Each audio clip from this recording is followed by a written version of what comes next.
What up, you beautiful people? And welcome back to another episode of the What's Up Brodey podcast. This episode we had Reese LaFever. He just finished top 16 at ADCC Trials, went on and then took on the West Coast Trials winner, Gianni Grippo, at main character jiu-jitsu. The dude he's staying active, he's competing, he's still young, he's still getting better, but he's already been at it for over 10 years. It's an insane story, moves from, a small town, Tennessee, comes to the big city here in Austin, Texas to pursue his dreams, and he made it work. Had some tough times, some close calls, but at the end, he worked hard, he pulled himself through, and now he's a full-time jiu-jitsu athlete, coaching at Kingsway. He subs in and coaches at House, and that's how I met him. He's just awesome. It's a great conversation, great kid. I can go on and on. Great things about Reese. So I hope y'all enjoy the episode.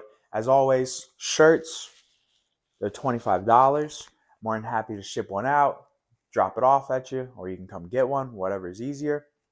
Redmond's Real Salt. Look, I know I get money when you use the code, but it's a company that I'd be using regardless. I've been using them for 5 years. I don't remember who put me on initially, man, but someone got me on their salt, and I've never used a different salt since. It's the truth. It's a fantastic product. They make great stuff. I just got their new protein powder. It's sweetened with maple syrup. It's incredible. They make good stuff. They have a real salt mine there in Utah. Nonetheless, man, use code Brodey, 15% off. Check their stuff out. It's fantastic. Mil Usos, a skincare company, repairing the actual skin barrier. I've been using it now for a week. Hand to God, dude, my back is like I was breaking out, had a lot of back knee, and my back is clearing up significantly. My skin feels better. Just truthfully, if you're constantly training or constantly sweating and your skin is irritated, red, rashy, itchy, check them out, dude. 15% off, code Jordan. Awesome, y'all. Enjoy the episode, and we'll see you next week. All right, 1, 2, 3. Woo! Reese! What's up, dude? What's up, brother? How are you? Doing well. Fuck yeah. I'm excited. You have, you were like my introduction to leg locks. So when Ethan started teaching at my old gym, you would sub in a lot, and I still, for whatever reason, I play so much Outside Ashi because of you. Let's go, yeah. I really enjoyed watching your match with Gianni. I know it didn't go your way, but you were able to still get into the positions that you wanted to get into, which is impressive. He's known for shutting it down. Yep.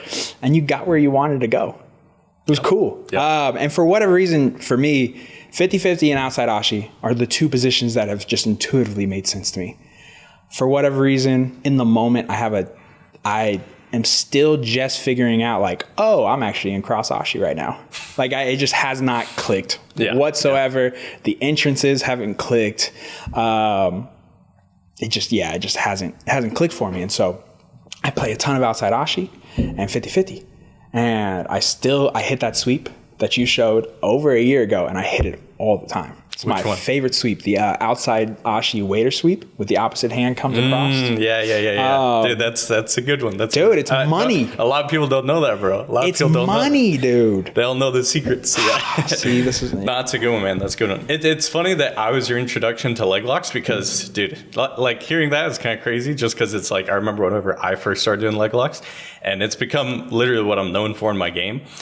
So it's cool that, I was your introduction. That's crazy, man. I didn't even know that. You're one of the first people, because we didn't really train leg locks in my old gym. It was mostly a gi heavy school. And then in the no gi classes, we didn't do a ton of leg locks. Very little. And so when Ethan came over and started teaching, we did some leg locks with him, and then you started subbing for him. And then we would do those, and that was it. That was like the very first time. And then Autumn would come in and just fucking leg lock me over and over and over and over and over and over and over again. And that was my introduction. Nice. Like that like 2 month span there was cool. This is leg locks now. Yeah. And now, ever since then, it's pretty much all I try to do. It's very addicting. Yeah. It's very addicting. Yeah, I understand. I understand that. I think that's all I did for a long time as well. I'm starting to actually like change up my game a little bit now. And you see that when I compete, but dude, it's still something I love to fall back on. Yeah. It's just fun. It's just fun. Yeah. It shouldn't be as fun as it is, but it is. I've been focused on getting better at leg locks, at least defending them, and then passing. I've become very obsessed with passing. Yeah. And tying in like high step into a Toriando, into a hip and knee post, low head camping, and kind of just building that outside system. Yeah. That's been kind of my thing for the last couple of months, where I've been really like building on. Yeah. Passing is one of the things that it's probably one of the things that I'm least effective at in my jiu-jitsu. Like, that's something I'm actively working on right now, is my passing as well. I've spent so much time working on leg locks, and there's other things you can do besides pass. Like, when you're passing, you can pass into back takes, and I still count that as passing because you're still getting through their guard at some point. So it's something I've been working on a lot too, is just passing it's very frustrating to do it sometimes, but you go against somebody that's really good, has a good guard, guys like Dominic, who are super flexible, who are very hard to get around. But it's great because once you get past, finally, it's very rewarding because you're like, okay, the work is paying off. I'm actually getting better. And that we were talking about before, it's like, that's my favorite part of training. It's literally just the skill development part. Yeah. Like, leading up to competitions is fun and stuff, but man, like, whenever you're in the room, you're training, you can risk as much as you want, right? And you can just throw yourself into a role with no remorse, pretty much. It's so much fun, and more stuff happens off of it.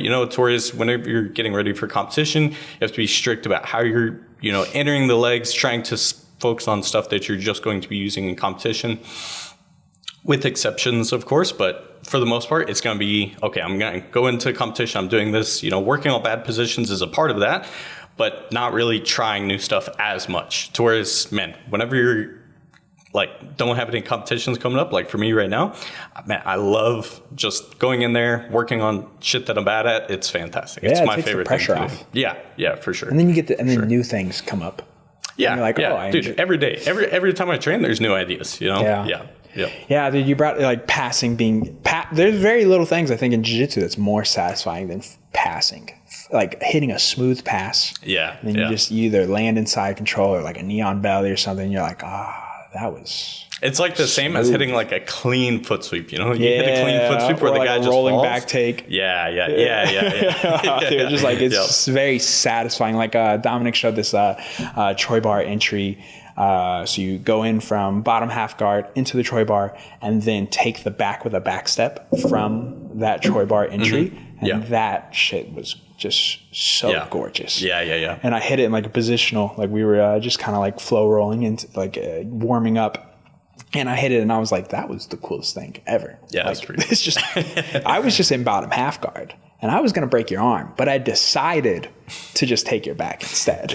It's a sick back thing. Anytime you can go from like completely defending to be completely offensive, and the other guy's completely defensive, it's a great thing. Yeah, like Jet Thompson taking the back from closed guard all the time. Dude, yeah, his little Kosovo cradle. Dude. Yeah, that's pretty good. It's pretty good. Hey. You know why it's called Kosovo?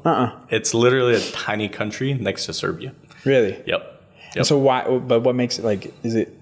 How is it related? I think, if I'm not mistaken, the lore behind the Kosovo cradle is I talked to Christos quite a bit, and he's friends with Anthony Gojani, who I haven't really talked to much, but from my understanding, Anthony Gojani is from Kosovo or something like that. And I guess he decided to name it that, and it just kind of stuck. Honestly, it's a pretty good name, though. It's a pretty good name. Interesting. Yeah. I didn't know that was the name. There you go, bro. Now you know the lore behind the Kosovo cradle. Right there. Boom. We're already learning stuff. We're just a few minutes in. How'd you get into jiu-jitsu? My dad got me into jiu-jitsu. No shit. Yep. Same thing Brandon George said. Oh, yeah? Yeah. His dad got into jiu-jitsu. I didn't know that. Yeah. No, man. Yeah, I was just a little kid, man, in the middle of nowhere, Tennessee. My dad had trained briefly whenever he was younger, and I think he just wanted me to do something besides just sit around and be a lazy fuck. And so he got me into jiu-jitsu. I played like football and stuff like that, but man, whenever I started jiu-jitsu, it was really cool. It was more individual sport, got to like work on, submission, stuff like that. And so I started going to this super small gym. I was in the middle of nowhere, so it was 30 minutes from the middle of nowhere to the middle of nowhere. And then Yeah, pretty much just they had like camo mats and stuff. It was like, dude, it was crazy. It was super small. Yeah. But yeah, so I started training at this place, and that place ended up closing down. So I slowly have moved closer and closer to the city as I've gotten older. And I think my plan is, as I continue to get older, is to get farther and farther away from the city. But, you know, jiu-jitsu involves being around a lot of people and, you know, having good training partners. So I've slowly gotten closer. Like now I'm close to Austin, you know, stuff like that. Yeah. But basically I went from middle of nowhere, Tennessee to a little bit like 30 minutes from Nashville to where I trained there for like 6-7 years, something like that. Yeah. And then I ended up moving from there to Austin and have been here for like 4 years. So okay. Damn. Okay. So yeah, you're one of the like OGs from the Roka squad, of the new people. Yeah. I started at Roka whenever I first moved down here.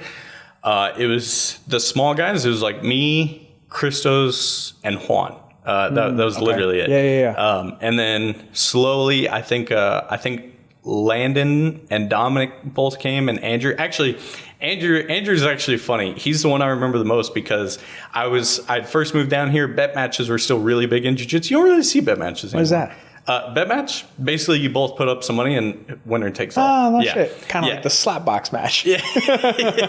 Pretty much. But yeah, so I like put up some of my own money. I think it was like $200 or something like that. And so I was like, yeah, anybody that wants to, you know, compete, let's like have a bet match. Winner will take like $400 or $500, whatever it was. And so I couldn't get anybody in Austin to do it. But then Andrew actually ended up taking the match from West Virginia. So Christos was like, yo, you're going to fight this kid from West Virginia. I'm like, oh, okay, cool. And so I come out, Andrew flies in. Not only did he fight me, but he also fought somebody else that same day. So he had 2 fights, and one of them was for money. Oh, yeah. And so I ended up fighting Andrew like early on before we knew each other and before I knew he would be, you know, one of my, you know, best friends at the time now. So yeah, I sit there, we compete against each other. And then I think I like heel hooked him or something like that, which he since like fucking broke my ankle. So he's gotten me back for sure. But no, dude, we competed and then he kind of just stuck around and I kept seeing him at training and stuff. And then he came into the Roka room and then, yeah, dude, ever since he's been a part of the team. And that's kind of how everybody came in, just slowly. But yeah, when I first got here, dude, it was like I said, me, Christos, and Juan. It was literally like just us three. Now we have, honestly, arguably, in my opinion, the best like 6'6" kilogram guys in the whole world. So, hands down. Yeah. As a group, sure. Yeah. Not even close. Yeah. And look what y'all did at trials. Like all of you. Like it's just yeah, dude. And then y'all have Dominic and Dorian to constantly roll against every day. Yep. It's crazy. Dude, it's fucking tough, man. It's tough for sure. Oh, dude, y'all go through the ringer. Yeah. And then you get all the pro girls too at y'all's weight class. Yeah, dude. So everybody's just trying to kill y'all. Oh yeah, 100%. And there's not too many easy rounds of that. Yeah, and I'm sure the big guys come over and they're like, hey, want to get this next round? Not me, bro. Not me, bro. I'll pass on those bigger guys. Dude, man. Yeah, I know. It's my kryptonite. My kryptonite is love training with big guys. Huh? No, I don't. But I don't know if I believe you. Based on what you've been telling me. I did roll with Mikey. I know. No, man, I'm always curious, A, first and foremost, and then B, I just feel bad if they're just walking around and then nobody wants to roll with them. I don't feel bad at all. I don't feel bad at all. They can go sit out. They can rest. They can have their little restaurant. They can bring in some big puts when they need them, bro. Yeah. They'll be happy. I know, dude. I know, man. Training at house, bro, the average weight is like 210, 220. Sometimes I'm the smallest guy on the mat. Bro, that's crazy. And I'm like, yeah, that's crazy. What is this? What is this? This is crazy. Dan, half the instructors are 145 pounds. Yeah. And then Dan puts out his bat signal, the big man bat signal. Yeah. The first day I was there, dude, a guy comes in. He's like 7'2", 340, a purple belt. Bro. I was like, what the fuck is this? No, Dan is very good at finding big people. I will say, man, it's an issue. It's an issue for small guys too, you know, finding training partners. Yeah. And then, you know, as you get better and better, then you need to find training partners that can push you and stuff like that. Like I said, luckily for me, I've got plenty of guys. Yeah. But yeah, for Big Dan, dude, it's hard to, I imagine it's hard to find guys to train with that are, you know, like at a level that can push him consistently. But he does it, man. He does, like you said, he's 6'7" purple belts. He just brings in whoever. Yeah. Massive dudes, massive guys, dude. And you just watch them collide, and you're like, what the fuck? Yeah. You hear their rash guards both soaking wet and just walking. And you're like, Jesus. There's two gorillas. Dan brought in, I could have been the same guy. I don't know. It was a massive individual, though, who I had never seen before. Yeah. I didn't even know people this big existed, to be honest. And trained. Yeah. Yeah, exactly. Should be illegal. Dude, 100%. Illegal. 100%. There's a reason firearms exist. Facts. But dude, no, man, like I remember Dan was walking in, and this guy was walking in behind Dan, and then I was behind him. He went to hold the door open for me, and he was so big that he literally, like, I couldn't go in. I was like he was trying to be kind. He was offering a gesture of kindness, holding the door for me. I can't go in after because he was too big to get in, or I was too big to fit in behind him. You know, so he's like holding the door, and I'm like, I was like, I'll hold the door for you. I was like, I appreciate it, man. But dude's shoulders are literally bigger than like my entire torso. Was it Mobility Monster? I think that's his Instagram handle. Oh, no, that's Ty. Oh, okay. That's Ty. Ty's a cool guy. Yeah. Ty's cool. A big fucking dude. He's massive. Freakishly strong. Of course, yeah. You trained with him, I'm guessing? I haven't like physically rolled with him, but I've seen he was there that same day. Yeah, I've been in a lot of class. Ty is crazy because Ty can literally do the splits as well. He's insane. He's like in a true like illegal. Yeah, should be. Yeah. It shouldn't be allowed. Bro, he's pretty wild. Yeah, no, he's crazy. He's crazy. He literally posts like all the time, like lifting like 240-pound sandbags and stuff like that. Yeah. Nope. Yep. I see him always do his like mobility stuff. He's doing like the splits, and then he's like lifting up sandbags. Yeah, he's pretty crazy, bro. What? Yep. Nah, he's a big dude. I'm just glad we know these guys by proxy, like at least either by proxy or at least know them. I know Big Dan. If like at least that is my friend, because God forbid you're on the wrong, like the bat, like dude, he's just too big, man. He's just too big. He shouldn't be able to. He should know. Like there's a video of him just launching me around. We did like an ad for the gym, and he's just launching me like I'm nothing. Yeah, I'm a 200-pound grown man. He's just throwing me around, just woo, and I'm like, dude, this is not. It's not okay. No, bro, they can stay in their own lane for sure. Yeah, and at that time he was like 300 pounds. Dude, yeah. Now he's all lean and mean.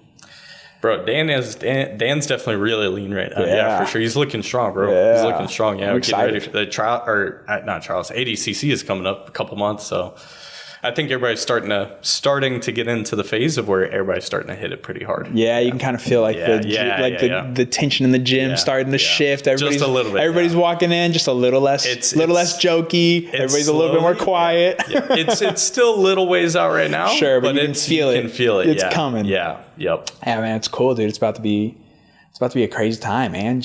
Going all the way to Poland. Yeah.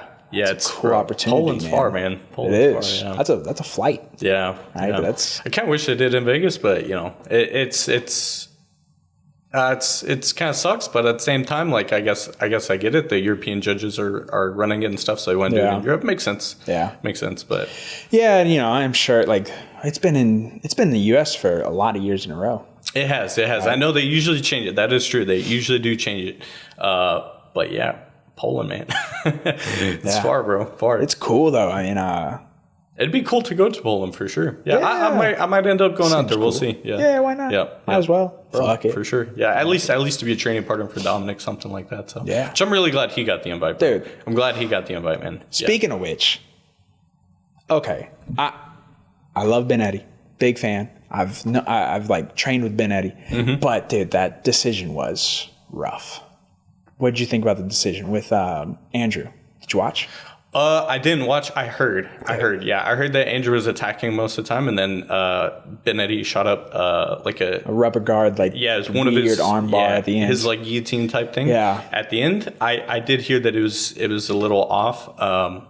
But yeah, I didn't get a chance to see it, so I personally, I didn't see it. I just talked to Andrew about it. Yeah, it's just one of those things where it's like, you spend the whole match, catch like multiple catches, and then the last like 15 seconds, last 30 seconds, then sways the entire thing. Yeah, man. It's a 7-minute match. Yeah, for sure. Got to judge it as a whole. Yeah, yeah, man. It's tough, man. Decisions are tough. I mean, just for myself, I've had rough calls. It's something that at the end of the day, man, you just have to be. It's out of your control.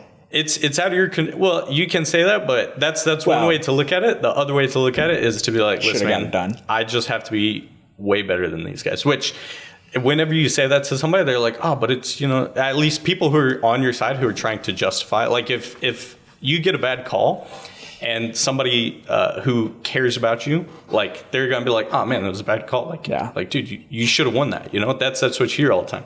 And it's like, man, it's like, how many times do you hear that? And you're like, yeah, okay, that's all you hear. After if you get a bad call, people are like, dude, you should have won. It's like, yeah, it fucking sucks to hear it. Yeah. So at the end of the day, man, you just have to literally be good enough to where like you can't leave it to it sounds cliche, but that's literally what you have to, or you're gonna lose. You know what I mean? Like, it's true.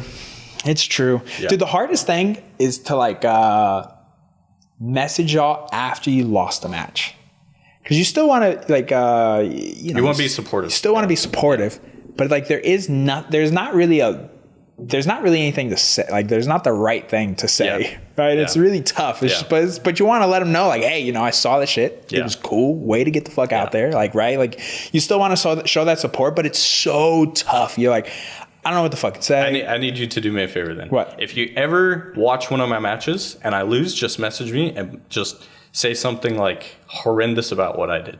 Just tell me how much of a fucking loser I am. Bet. Go ahead. I got you. Yep. Perfect. I'll be like, dude, your Outside Ashi is shit, bro. I don't know who told you you're one of the best in the world. It's absolute garbage. That's it, bro. That's it, bro. Because that's better than hearing the same thing. Like, oh man, close match. Yeah. I get it. Yeah. No, for sure. I think there's certain things to be said about like obviously, like you said, you want to support your friends, stuff like that. Like, but at the end of the day, bro, decisions suck, man. Decisions suck. Every single trials that I've done, the past 4 trials, I've literally lost by decision, except for one. So 3 trials I've lost by decision. So it's like, dude, it sucks, man. So it's like, because you're like close enough to where you're having competitive matches with really good guys, but you just can't. You're not quite there. So it's one of those things. It's like, bro, just keep fucking working and it'll come. But yeah. What do you think it's been? Like, what is it that you think you're not getting done?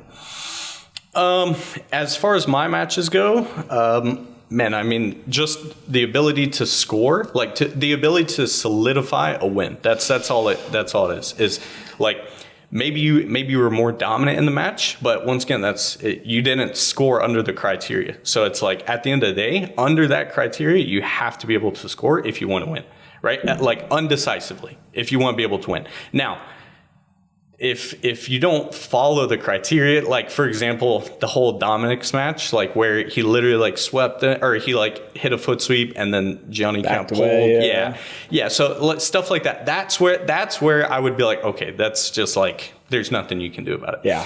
But if it's something where like my match at Trials where like I feel like I was more dominant, but once again, that's my opinion. You know what I mean? If you don't score in the match, you didn't beat the guy, at least under their criteria. You didn't score, so it leaves it up to, interpretation, basically is what they're saying. So if you want to fucking make sure you win, submit the guy or make sure you score. You know what I mean? Like that, at the end of the day, you have to do one of those things. If you don't do that, it's a coin toss sometimes, and at the end of the day, that's what it is. Yeah.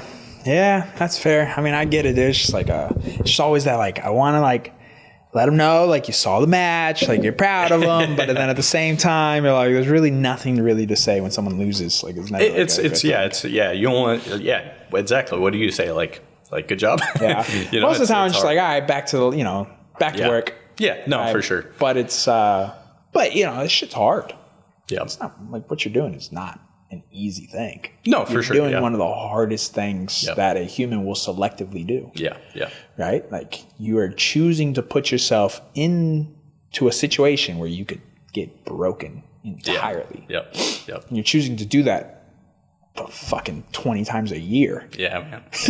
You know what I mean? Like, it's fucking insane. Yeah, it's an insane thing. And so, like, you want y'all to know, like, we see it, like, it's cool. We respect it. For sure. Right. Yep. And so it is, yeah, it's just always that, like, like, what the fuck do I say? But nonetheless, dude, it's always cool to see. I remember watching you win that tournament in Houston.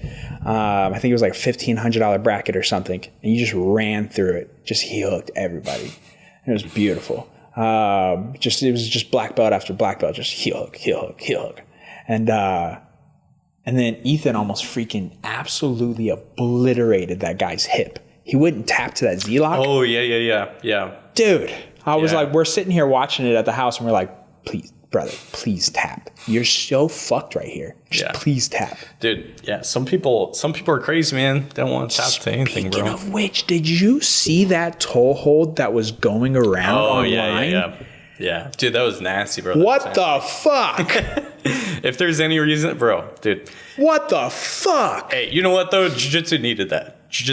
Because everybody's like, jiu-jitsu soft, this and that. It's like, bro, it's like this guy literally got his leg fractured. A compound fracture. You know? His foot spun all the way around to where the bone came out the skin and there's blood all over the mat. What the Dude, why did...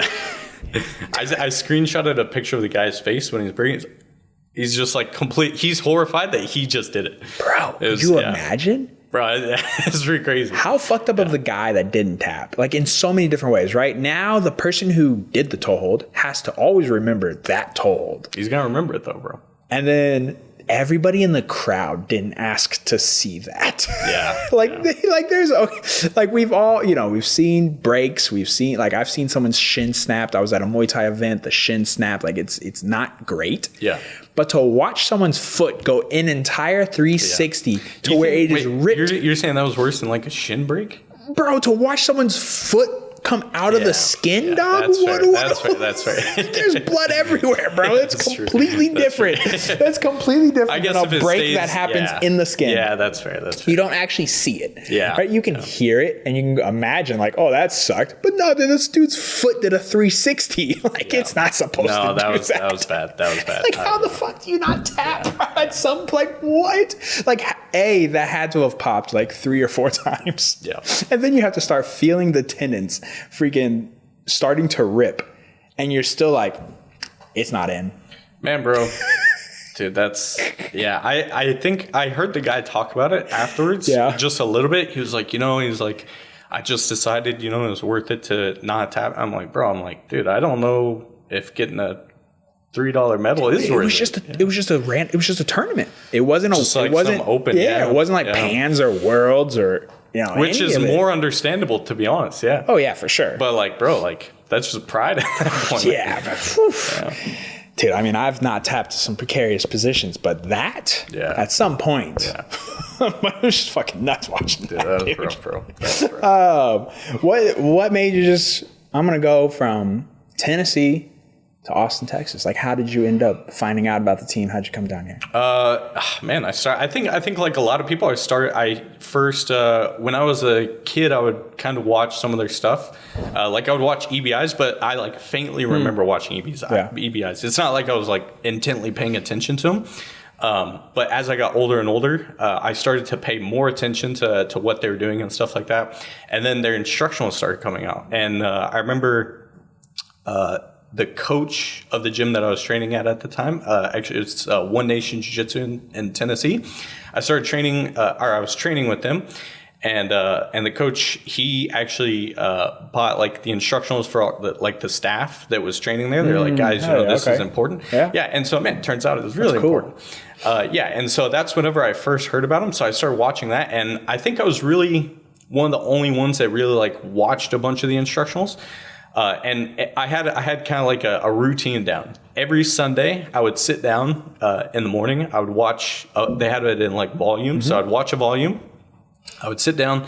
I would write down notes on every single thing that I saw, and then that week I would sit there. I would go and I would just drill all that stuff. I would try to apply it as much as I could. And then next Sunday, same thing. Sit down. Took me about 3 hours. I would watch, whatever, take notes, and then I would go. I would apply it as much as I could. And then I was having a lot of success, like my heel hooks were getting good, things like that. That was the first one I watched, was Enter the System. I think John's leg lock instructional. Man, it was really good. It was really, I really enjoyed it. I think anybody who's watched it can speak for it, that it's a good instructional. It was definitely something that completely changed my game, changed the way I looked at jiu-jitsu. Like I said, I'd been training for, at this point, probably 5-6 years. And then COVID happened. And so it gave me even more time to watch instructionals. So that's when I really started watching back instructionals, some of Gary's instructionals, stuff like that. I just went and started really investing in watching these instructionals. And over the course of that time, my jiu-jitsu got so much better. I was like, these guys really know what they're talking about. I was like, if I'm going to take this seriously, I should probably train with the best in the gym, or the best in the world. Not the best in the gym, the best in the world. And so I was like, man, there's only one option here. I was like, if I'm going to do jiu-jitsu and actually pursue this and, give this a good, honest try, I was like, I feel like I need to do everything in my power to give myself the best shot possible. And so I just decided to move down to Austin. I was 19 when I moved down here. I remember I went and I told my dad. I was like, he's always been very supportive. I just went and told him. I was like, hey, I think I'm gonna move to Austin. He's like, oh, okay. He was like, when are you gonna do it? I was like, I think I'm gonna do it in like 2 days. This was, I decided to move, and I was like, I need to make this happen immediately. Yeah. And so I didn't do that. No? He talked me down. He was like, why don't we do this in a smart fashion where you save up money and then you move down there, which it worked out to be a much better path for me. My now fiance ended up following me down here. And so it worked out. I was literally just going to move down, live in my car, and I was just going to, do what I had to do to basically train jiu-jitsu. I do think that what I did is smart, because money is something that you need. It is a real thing. Yeah, 100%. As fake as it is real. If you're gonna move somewhere, you need to have some form of a plan. So that's what I did. 6 months, I saved up as much money as I could, moved down here, got super cheap apartment. I was literally just doing DoorDash, just whatever odd jobs I could for the first 2.5 years, man. And now it's been good, dude. Things have really worked out, I've been working with John, I'm like his main uke at this point, at least down here in Austin. So yeah, it's been really good, man. I've enjoyed training with the team, getting to know everybody, and people that I once admired, or, I'm now lucky enough to consider friends of mine. So dude, it's definitely one of those things that you don't think it can happen until you move down here, and then everything works out. I will say, a lot of people come and go. So I've seen a lot of people leave. A lot of people try to move down, and it's just, man, it ends up, worst case scenario, you gave it an honest try. Yeah. What's the worst thing that happens? You have to move back home. It's dude, at least I know, at the end of the day, I can tell myself, I'm like, listen, man, we did the thing, So yeah, I mean, like I said, I consider all those guys friends and stuff now. It's worked out, man. It's worked out. Yeah. It's fucking incredible. Yeah. That's what it takes. Yeah, literally just taking a risk to move down here. And if you can consider that a risk, I was 19 when I moved down here. Just worst thing, you run out of money, you got to go back home, which I came very close to a couple times. Dude, the worst thing that ever happened was maybe a year into me being down here, if a year, my car broke down, and I was I'm fucked.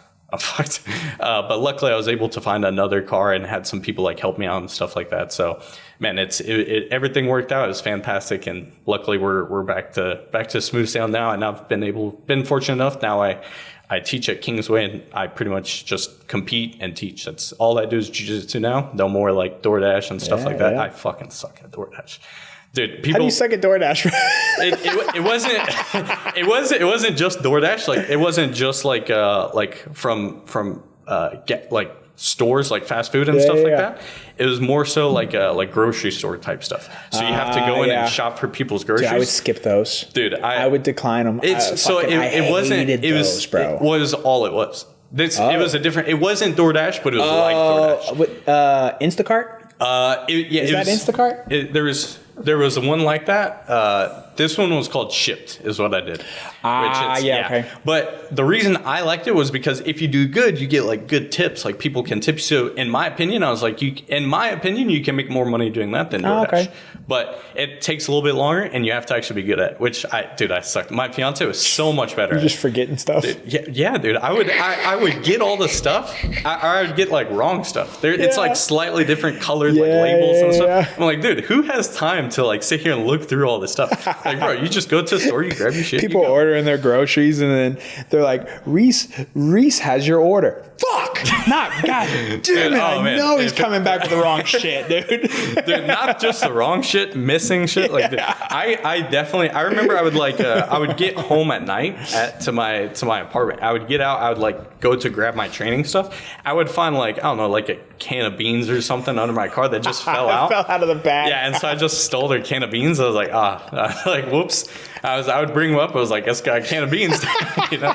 So I was like, bro, just stuff like that. But yeah, it's honestly, dude, those were some trying times, but they're really good times too. You know. Yeah, dude. I mean, it'll humble you quick, man. When I was going to when I did that 6-month stint, before the 6-month stint of traveling, I did a ton of DoorDash. I'm just trying to make as much extra cash as possible. Yeah. And yeah, dude, it's grueling. Yeah. It's a lot. Yeah. But it's also something kind of fun too, because you're not really talking to anybody. You can throw a podcast on, drive for like 4 to 5 hours. Yeah. But obviously, like training, your back hurts, and then you sit in the car, and then your hips hurt, and you're like, that was probably the more grueling part. Yeah. When I first got into Austin, it was literally I was doing like 3 classes a day. And I would like wake up, I would train at Roca in the morning, and I would go chill. Then I would come back, train at Roca in the afternoon. I would go back, go chill, and then I would come back, I would train at Henzo's at night. So those were long days, man. Those were long days. I look back now, I'm like, dude, I don't know how I did that. And then I would try to do DoorDash like at night after all that. Just completely gassed, bro. I look back, I'm like, man, that I was working hard back then. Yeah, but you did that shit, dude. Yeah, no, for sure, man. For sure. You did it. Yeah. Right? For sure. Like that's cool, man. I think it's important too. You did it at the right age, right? Yeah. Otherwise you end up being me at 32 with a kid, trying to do it all now. Like trying to finally be like, all right, now we're going to do it all. Like finally, it only took this long to fucking do it. Yeah, but like I said, you know, you traveled, you did all sorts. You had your own different like I've done cool stuff. Yeah. Dude, I think everybody, you can't compare yourself to other people either. It's I know you hear that all the time, but like, dude, like, man, if I was to compare myself to somebody that started jiu-jitsu when they're like 2 and that's all they've done, you know, it's like, man, I started whenever I was relatively early, when I was like 13, 14, something like that. And then as I grew up, I trained in Tennessee for a long time. And then whenever I started, then I took it seriously. I moved to Austin. So, you know, like taking jiu-jitsu seriously, like 5-6 years I've been training. And you know, it's from 5-6 years, everything's been working well, you know, like I enjoy jiu-jitsu. It's something that I do, but you know, if I was to compare myself to somebody that started, you know, whenever they were super young, it's all that they've tried to do, you know, might not be the exact same thing. Right. So, Dominic started when he was like 3. Dude, that guy has been getting his black belt by 19. Yeah, 100%, bro. 100%. Yeah, dude. But you know, comparison is the thief of joy, right? I think Theodore Roosevelt said that, and it's true, right? And it's obviously, you know, better late than never, or just doing it. But it's just the fact that like you had that level of drive and you made a decision. Hey, baby Logan, keep it down over there. Oh, what up, y'all? Hey, I need just a few seconds of your time. I apologize, I'm interrupting the conversation, but I need to talk to you about Redmond Relight. Dude, they're the best electrolytes I've tried. The flavor's fantastic. They actually have an actual serving of sodium in there that's going to replenish you after your hard workout. 820 milligrams of sodium. It's what you need after your workout. It's great first thing in the morning. That's how I personally use it. But nonetheless, as a What's Up Brodey listener, you can get 15% off by using code Brodey, or you can follow the link in the bio and follow that to checkout, and that'll also get you 15% off as well. Now back to the conversation.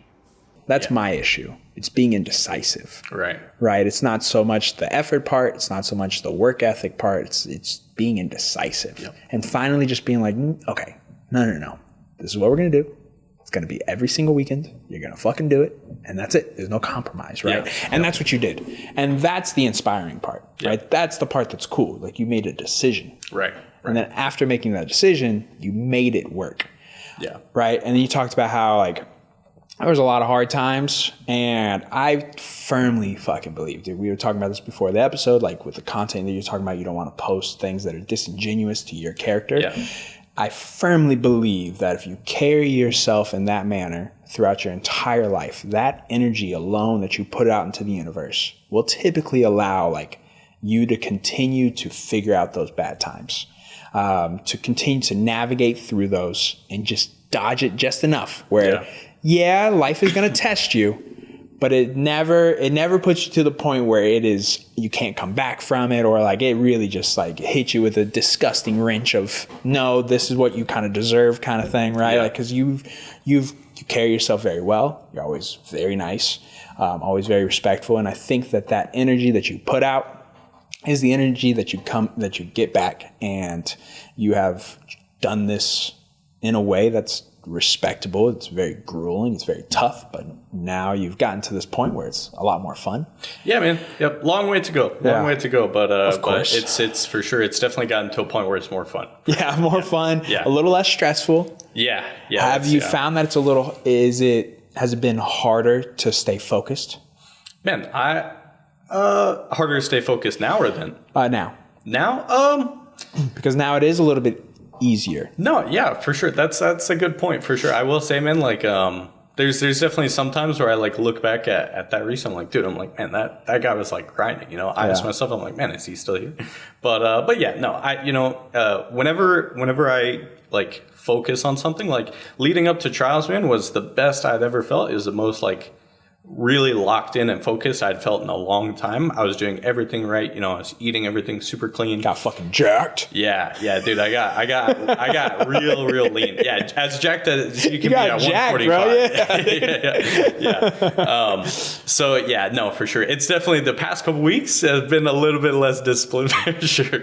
But man, like leading up to trials was if I have a goal, 100%, man, I make sure I do everything I can to achieve it, you know? Yeah. I feel like I'm pretty honest with myself. There's things that honestly, I feel like this Reese is better now because, man, like that, I just experience, you know, like not even just like jiu-jitsu wise, but it's like, man, back then I thought all you have to do is just, if I can just be good at jiu-jitsu, I'll be the best in the world. But that's really not the case, man. Like to have your day, right? It's one day. You have to be able to perform on that day. So like you can have the best technique. If you can't execute half those techniques, it's like, it's useless, you know, especially against 6 minutes or 8 minutes. Exactly. So it's like, it's one of those things, man, you have to be able to, you know, not just be good technically, but there's like, you have to be an athlete. Like we're doing a physical sport. This is something that for the longest, I never focused on, you know, like lifting, stuff like that. I started to lift, you know, like a little bit before I left to Austin. And then when I got to Austin, things were just so busy. I was like, I just focused on jiu-jitsu. And man, that, don't get me wrong, that will take you a very long way. I think it's what everyone should focus on for the first, like, honestly, I don't think it's something you should stop focusing on. It's getting better at jiu-jitsu. But I think you also need to add on being an athlete, lifting, you know, whatever other, there needs to be some form of physical exercise, whether that's lifting, you know, like doing gymnastics work, stuff like something outside of jiu-jitsu. Yeah. I think that if you just do jiu-jitsu, I think you'll go very far. I think you can do very well just doing that. I'm not saying that you can't, but for me personally, I feel like whenever I started focusing on actually being an athlete, it definitely helped me a lot more. And at trials, I felt very good. You know, like I said, I had a tough decision loss, but that comes back to being technical. You know, it's one of those things you need to solidify things. It's just on the day, can you be prepared? You know, it's not always who's the best at jiu-jitsu that wins. And that's something that took me a long time to realize. But yeah, I think that now I still have that drive. Things are easier for sure, but it just makes it easier to do all the things I need to do. Like whenever I get done training, I don't have to go DoorDash. I can go to the gym. You know, I can make sure I have my meal preps ready, stuff like that.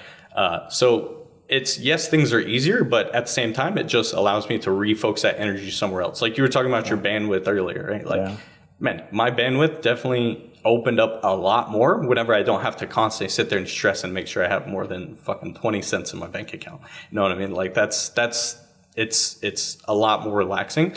But, you know, I mean, I think that it's one of those things that you just have to go through till you get to a point. You know, and we're still working towards it, but it's like you said, it's gotten easier. Yeah. I mean, I definitely noticed that. Like we had a company holiday this Friday. Didn't have to work my day job. And it's just like, it was astonishing, like how much shit I got done all before noon. Like everything else that I need to get done, editing, clips, brand work, et cetera, et cetera. And I was like, damn, like, okay, it's not that we're not doing it or that we're being lazy. It's just like, there's a chunk of my day that bandwidth is going towards something else, because that's what pays the bills. And that bandwidth has to be used. And when that's not there, it's not like, oh, okay, I'm just not going to do anything. It was fascinating, like how much more stuff you can get done. And that's kind of what you're talking about, right? Now you can focus on lifting, you can focus on making sure you're eating the right things. And I'm so happy to hear more and more jiu-jitsu guys finally start to talk about lifting weights. Because this has been a thing for a long time where people don't lift. They didn't lift. They said they wouldn't have to lift. And I think there's outliers for sure. There's always an outlier. Yeah, for sure. But the vast majority of people, that is not happening. That's just not what it, and Brandon George put it in a really good way as well. He's like, it's just not professional. He was like, it's not professional to not lift, because no other athlete on the planet doesn't lift weights. And if the sport wants to become a professional sport and become respected, like, you have to carry yourself in that manner as well. MMA guys still lift. They're still hitting the air bike. Like, and but honestly, with jiu-jitsu, you talk about lifting, not being professional. Man, whenever you think about cutting weight, what's the first thing you think of? Water. Water? Yeah, but how do you physically cut weight? What's the first thing that people do? Hot bath, sauna, stuff like that. Yeah. Man, when I cut weight for the past 2 trials, I didn't touch a sauna. I didn't touch anything like that. Water was the biggest thing. Like I water loaded, and then I said, I ate very clean, and then I slowly took away what I ate, because I was working with like a nutritionist. Dude, he helped me a ton. And it's something that, like, I thought every single the trials before I started working with this guy, man, I think what I did was I took a towel, because we were it was in Vegas, last West Coast Trials, not this most previous one, but the one before. That West Coast Trials, I needed to cut weight. I needed to cut like 5 pounds day of. And so I did what a lot of people do. I was like, I need a sauna, but I didn't have a sauna. So what I did was I took a towel, I put it against the bathroom door. It wasn't a tub though, it was a stand-up shower. So I was like, so I took a towel, I put it against the door. I turned the shower on as hot as I can. I put on my sweatshirt, I put on another hoodie, I put on a toboggan, and I just sit in the corner of this bathroom, this like super small bathroom. I just sit there, probably not, it was smaller than this little area that we're in now. I just turned the shower on as hot as it could go. I just sit there, and the steam slowly starts forming. And I just sit there, I start sweating. I'm like, okay, perfect. Then I start doing jumping jacks. And I sit there, I sweat, and I do jump jacks. I sit there, I sweat. My leg starts cramping. I'm like, fuck, I hope I'm getting close, dude. I start doing jumping jacks, and I sit. And then I didn't have a scale with me either. That part, I'm sure jiu-jitsu athletes are more professional than me on that part. But so I go down to, I go downstairs, like I was staying in the hotel that the event was happening at. I go to the scales. I step on the scale. I was like, okay, I'm like 1 pound to go. So I go back up. I sit there, man, for like 45 minutes. I'm doing jumping jacks. It's sweating and all this stuff. And I was just, dude, I literally had a cramp for the rest of that trials the entire time. Damn. You know, so it's like, it's rough, man. Like I said, the past 2 trials, I didn't even water cut. You know, I went from 160 to 145. All right, sorry, I did water cut. I water loaded. I didn't sauna or anything like that. I didn't know that was an option. But before I started working with this guy, I didn't know that was an option. I thought that's what you have to do. That's how you lose the weight. But man, just dieting, stuff like that, working with somebody that actually knows what they're talking about, it's crazy. You talk about like lifting weights is barbaric in jiu-jitsu. It's like unheard of, right? I mean, dude, people properly cutting weight is unheard of in jiu-jitsu. And don't get me wrong, I'm sure that there is some truth to sauning and hot baths and things like that. But for the amount of weight people are having to cut, I think they're making it way harder on themselves. I'm not saying I know how to do it, but I worked with someone who did know how to do it. And man, it makes a huge difference. Just from a professional standpoint, like Brandon George was talking about not lifting weights is, man, working with somebody that knows what they're talking about, that's professional, right? Just doing it on your own, just winging it because, you know, your buddies at the gym said this is what they do. That's unprofessional, which I didn't realize it at the time, but that's what I was doing. And it's crazy how good you feel. I remember I've never felt this good. At West Coast Trials, I was on weight. It was probably 3-4 hours before. I was like laughing, having a good time, having conversation. I've never felt like that at a trials. I've never felt like that when I've had to cut weight. Like hours before, I'm like good. I'm like having a good time. Never, man. Never. Yeah. But it's miserable. Cutting weight's miserable. Oh, for sure. It's fucking awful, dude. Yeah. Not that it's, you know, it's all butterflies and rainbows cutting weight, but like, it's so much easier. But just the way you did it was a little bit more slow, a little bit more methodical. Yeah. Yep. For sure. Yeah, dude. I freaking cut 16 pounds for Fight to Win. It was awful. Yeah, completely didn't realize that I took a 170 match. I was like 186 at the time, and I found out the week of that I got the match. Yeah. And so in 3 days, I cut 16 pounds, and it was so bad. Yeah. But in a hot bath, thankfully, I sweat a ton, so I can do 7-8 pounds in like 30 minutes in a hot bath. Nice. Just nice to get the water out. But 16 was pushing it. It was rough. Dude, Hamza did 47 pounds this last fight. How long? The week of. Dude, that's crazy. 47 pounds. Like these MMA guys cut an insane amount of weight. The week of. There's some guys that just push it so far. Like that is crazy. 47 pounds is way too much. Man, like I said, I don't understand like exactly how all it works, but I mean, I didn't cut that much, but I went from like Saturday or Friday, I was like 159, basically 160, and then by 7 days, I was 145. So that's crazy with no water cut. It was water cut, but no like physical sauna or anything like that. So were you just training with like a hoodie on? Like what were you doing to sweat stuff out? I was just training. I guess I'm trying to figure out like how did this weight come off? Well, so I was the stuff that I did was I was drinking like 2 gallons a day every day. Mm-hmm. And then like, I think 5 days out, actually, no, maybe 4 days out, I started to cut that to like went slowly cutting water and then slowly cutting carbs, and then slowly cutting salt. And that was literally pretty much it. Interesting. Yeah. Yep. And then no hot bath, no sauna. No hot bath, no nothing. Huh. Yep. I just got it all out through training. Yep. That's pretty impressive. Yeah. That's tough. Yeah. Because I understand the water loading process, and I understand like the cutting out the carbs and cutting out the, eating the food, less salt, no seasoning, da da da da. Yeah. But typically that day before, like there's some kind of like hot bath or some kind of like sweat manipulation, like whether you're training, you're hitting the bike with like a hoodie on. Day before, I didn't train. I didn't do anything. Yeah, that's good. Yeah. That is a smooth weight cut then. Yeah. I mean, shit, dude, that's solid. I know, like. One time I had to freaking put a hoodie on with sweatpants and put my gi over it. Dude, that's rough. Dude, that was a rough practice. Yeah, dude. That's what I'm saying. I think that there's an easier way to do this that a lot of people just don't know about. Yeah, I mean, probably so. Yeah. Right? But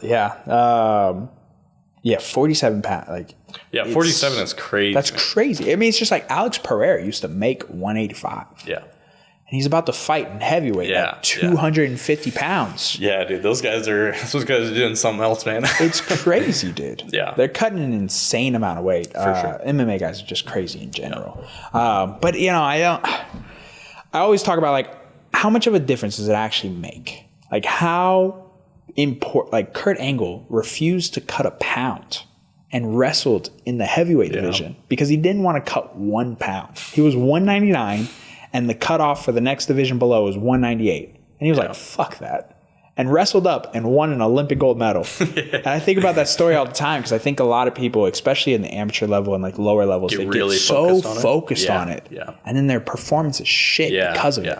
Yeah. Because they're cutting way too much. It's typically not in a very great way. Yep. It's usually a very heavy water cut the day before. You're just basically almost killing yourself. almost giving yourself rabo and just all these other things that can go wrong. And then you're going out there and you can't rehydrate enough in that 24-hour period. It doesn't matter how many electrolytes you down, doesn't matter how much water you down, you're not going to feel 100% going into that match. And so it's just crazy how fixated people get on, but it's become such a like ingrained part of the sport. And I don't know how you stop that. It's definitely people like take it. I think wrestling especially, it's kind of like a started with them. Those fuckers, dude. Wrestling practice with hoodies and sweatpants. But those guys are cutting weight like every week, I think. Yeah, which is crazy, so dude. bad. Did you ever do wrestling? No, I didn't. I had like a 6-month stint. Two just pure jiu-jitsu guys right here. Yeah, I know. No wrestling. It's probably one of my biggest regrets in life. I played football similar to you. I played football from when I was 4 years old to I was 17. Nice. Damn, you played a long time then. Played a lot of football, You played all the way through high school, everything? Yeah. Wow, okay. Probably why I fucking the CTE speed run, bro.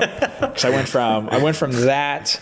So I went from football. So I played lacrosse and football growing up. You started doing Muay Thai, right? And then, so not quite yet. I did men's physique. In college, I did one men's physique show, kind of like a bodybuilding show, but it's more like the skinnier guys. Okay. I did one men's physique show. Fucking awful. I would never recommend that to my worst enemy, dude. Like bodybuilding and all that. No, it's so bad. It's so bad. Well, you have to cut a lot of weight, right? Well, it's just like the mental aspect. You go and you get on stage, and people are judging you just on a vanity perspective. You're also extremely shredded that you'll never be again. And so it's like all these things at once, and people get terrible body dysmorphia. They also have a terrible relationship with food. And I've noticed, right, like we were talking about before, like going to the farmer's market is a big deal for me. And I've noticed that people have a different definition for health and fitness. My definition of health, like actually taking care of yourself, is eating real food. Not going to the grocery store and getting one of these pre-made protein shakes that's filled with garbage and a protein bar. That's fair. But I hit my protein and I've hit my macros. But you're eating man-made chemicals and garbage. I'm sure you're still going to be healthier than the person who is just eating like shit and is way overweight, of course. Were you eating that same stuff whenever you were getting ready for your physique? No, that's what I was getting at. So you're eating whole foods. No. I'm saying you're eating like those Quest bars. That's what you're focused on, right? Or you're going to the store and you're getting like low-fat yogurt or low-fat cottage cheese, and all that means is that they just manipulated it and they put something else in there to keep the flavor, usually a chemical or something. They extrapolated the fat that's supposed to be there. It's there for a reason. But it becomes so ingrained, and that's how people start drinking like 1% milk, and that's how we've gotten away from drinking real milk, like whole milk, or eating beef, and like that whole chicken and rice diet, and like no seasoning, no salt, and it's like, no, your body needs salt. Like salt is very important, and so I've just noticed as I've made this kind of transition as I've gotten older, that people's definitions for like health and fitness is so different. There's a lot of people that are looking at it just from a macro standpoint, and they're like, okay, I got my protein, I got my 2 Quest bars, that's 40 grams of protein, and a protein shake, that's 120 grams of protein. But like after each time I have one of those, like I can tell afterwards, my body is still like, it's not satisfied at all. It usually has like this like unsatiated feeling where it's kind of still feels weak almost. And it's because your body, it's because it's fucking garbage. It's just bullshit. And you did have 120 grams of protein, allegedly. And that should satiate you. If you eat 120 grams of protein out of a steak, your body's going to be like, fuck yeah, let's go to war. Right? But you eat those 2 Quest bars and your body is like, oh, what is going on? And so I noticed this, that people have these different definitions on, right? Or like you go into like, or these big health and fitness folks, or like they say they are, but then you look in their pantry or something, they have like a Jif peanut butter. Like not even real. The first ingredient is high fructose corn syrup. And so I'm like, okay, I understand. Like we have. I do know what you mean. Whenever you described how you feel after you eat, that was pretty interesting, because I will say I got into such a good routine before trials. Like I said, that was like some of the most like focused I've ever been, and like eating everything. I was every single meal that I had was planned. every Sunday, me and my fiance would meal prep, and she's an angel. She helps. Shout out. She helps with everything. Awesome. It helps to have her be super supportive. But yeah, so I'd make these meal preps, and we would make these meal preps, and then I would sit there my body got so used to eating the same meal prep that I always got full, besides when I started cutting. Sure. Whenever I was like 2 months out or something like that, I was eating plenty of food.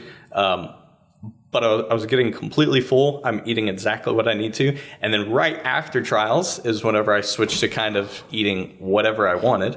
And it's kind of what you're saying. Like I went up in weight. So like, cause I'm eating whatever I want, brownies, cookies, whatever. Yeah.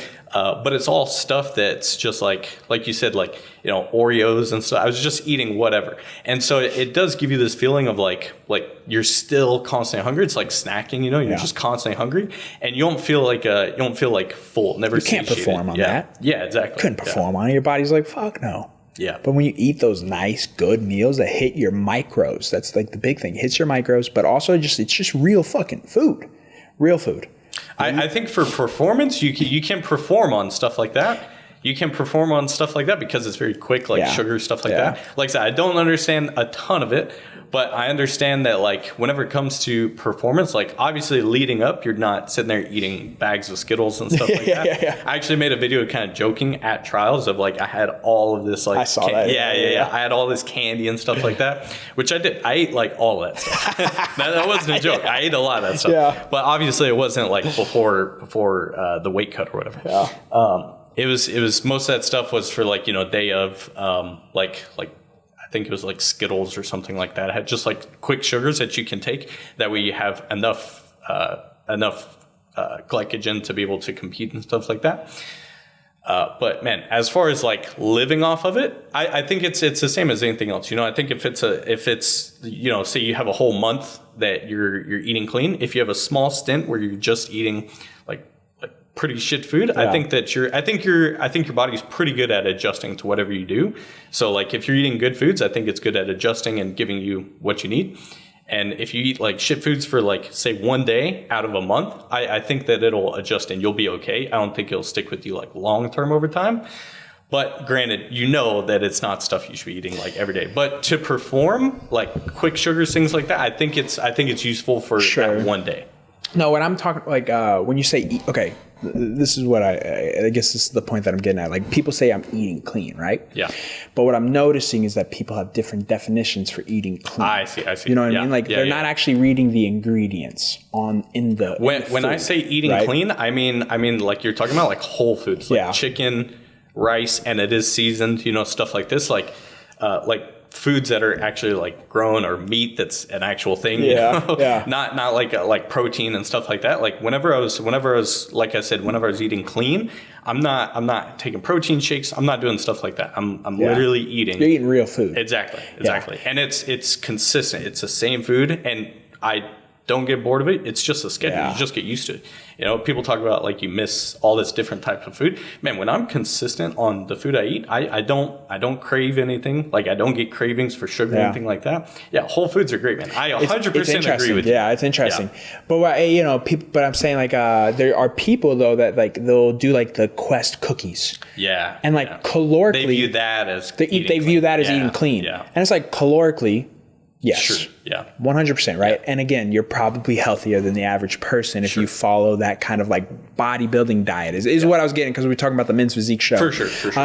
And I've just noticed that a lot of people that have been in that space, that's how they still eat. Yeah. And I think that it'll eventually catch up to them in a different way. Sure. It probably won't show in their weight. And it probably won't show when they're younger, but I feel over a long period of time, all of those different man-made chemicals will probably catch up to you when you get older. Yeah, for sure. And so I've just noticed that people just have that. That's their definition of eating clean. And again, you're probably healthier than most people, but I've just gotten to the point, dude, when I go and get bread, it needs to have 3 ingredients: water, flour, and salt. Yeah. Anything else in there, fuck off. Yeah.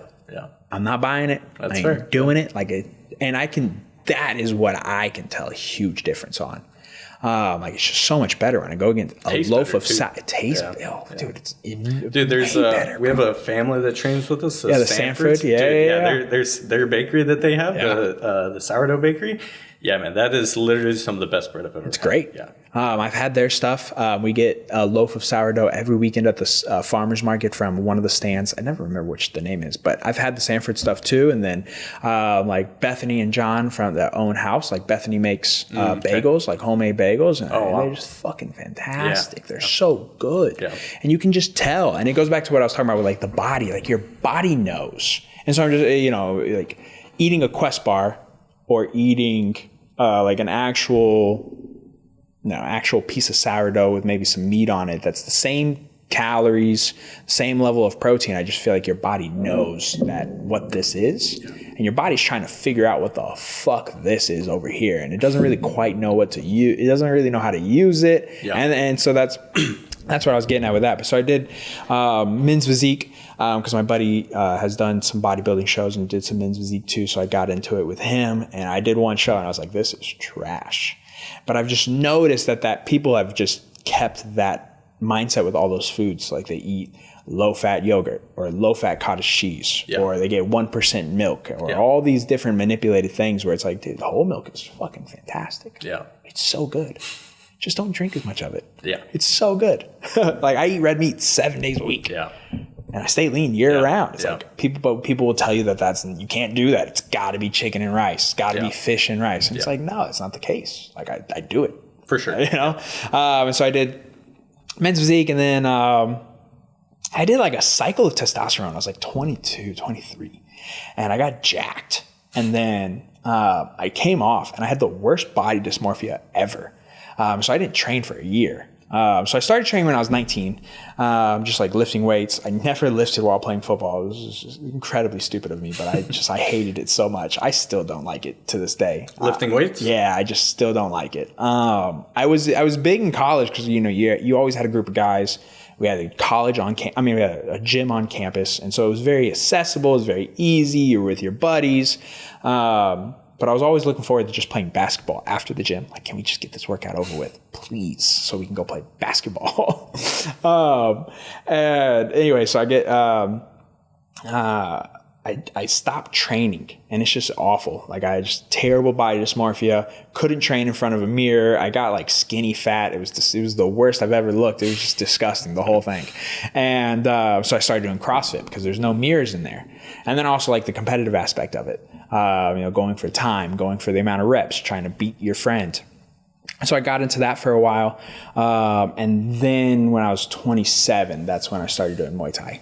Nice. Okay. So there was a good chunk of brain damage between about 4 years old and about 17, and then a nice little break, maybe some slight recovery, and then 27 has been all back down the hill again.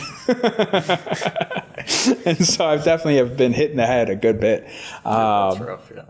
Yeah, the football's crazy. Yeah, football's crazy. Football's bad, but like also getting kicked in the head probably it's probably not great. Yeah. But dude, you watch. Have you seen those guys running full, like pretty much doing Oklahoma drill with no pads on? That new sport. You haven't seen the clips at all? What is it? I don't remember what it's called. But two guys on the end. Okay. You know what Oklahoma drill is?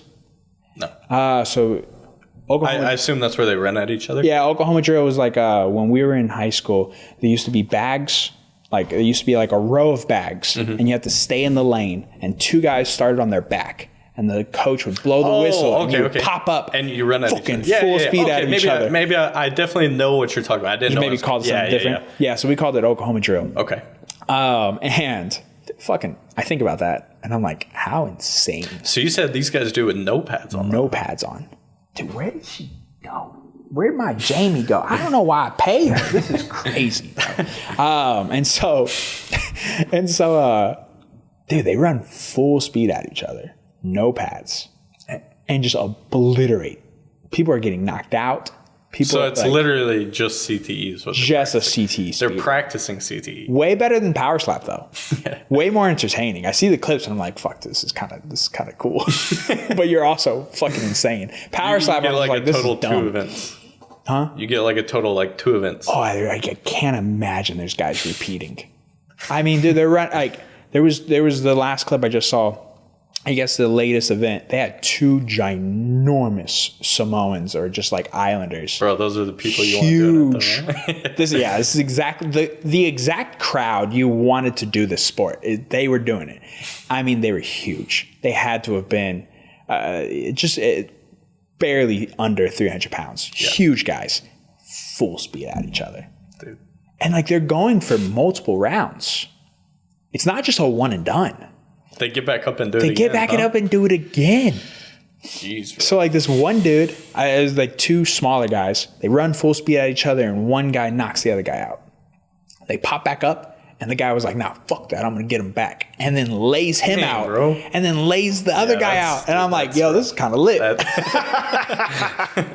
Dude, that's crazy, bro. That's crazy. Dude. It makes me really appreciative for the sport that I do. Oh, way smarter. There's so many worse things you could do. Yeah, as bad as that stuff is, right now, there's have you ever heard of the Isle of Man? It's a motocross race with like they do they go to like some island off the coast of somewhere in Europe. I think the name of the island is the Isle of Man. That's why the race is called that. Okay. Basically, they go on like F1 motocross bikes, and they go like the average lap time is like 130 miles an hour. The average lap time. And I'm not talking about like, like some motocross course that you see. It's literally like imagine taking a scenic stroll through like Scotland where like there's like, the rock edges. Walls and stuff. Yeah, that's literally it. That's what they're racing on. People die like every year. People die every year. And they do this race like every year. People die every single time they do it. And people still sign up. People still sign up. But it's the love of the game, bro. It's the love of the game. They're doing it for the love of the game, bro. I know. Have you ever been skydiving? I did go skydiving once. Yeah, it's really fun. It's really fun. Yeah, it is so much fun. But the thing with that, like, you have a parachute at least. Like, you're not planning on almost dying. These guys literally go like 200 miles an hour with like they have like a break, but like dude, like a break and a dream. Yeah, they're like leaning around corners, their knees like touch. It's crazy, bro. It is nuts. Racing is crazy. Yeah, racing. Have you ever been to like a NASCAR event? I haven't. It's a crazy thing.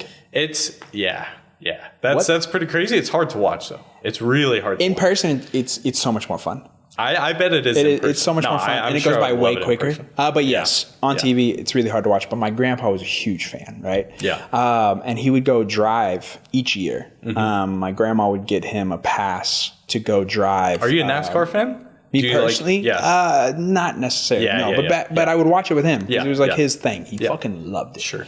And so I watched the race when Dale Earnhardt Jr. died.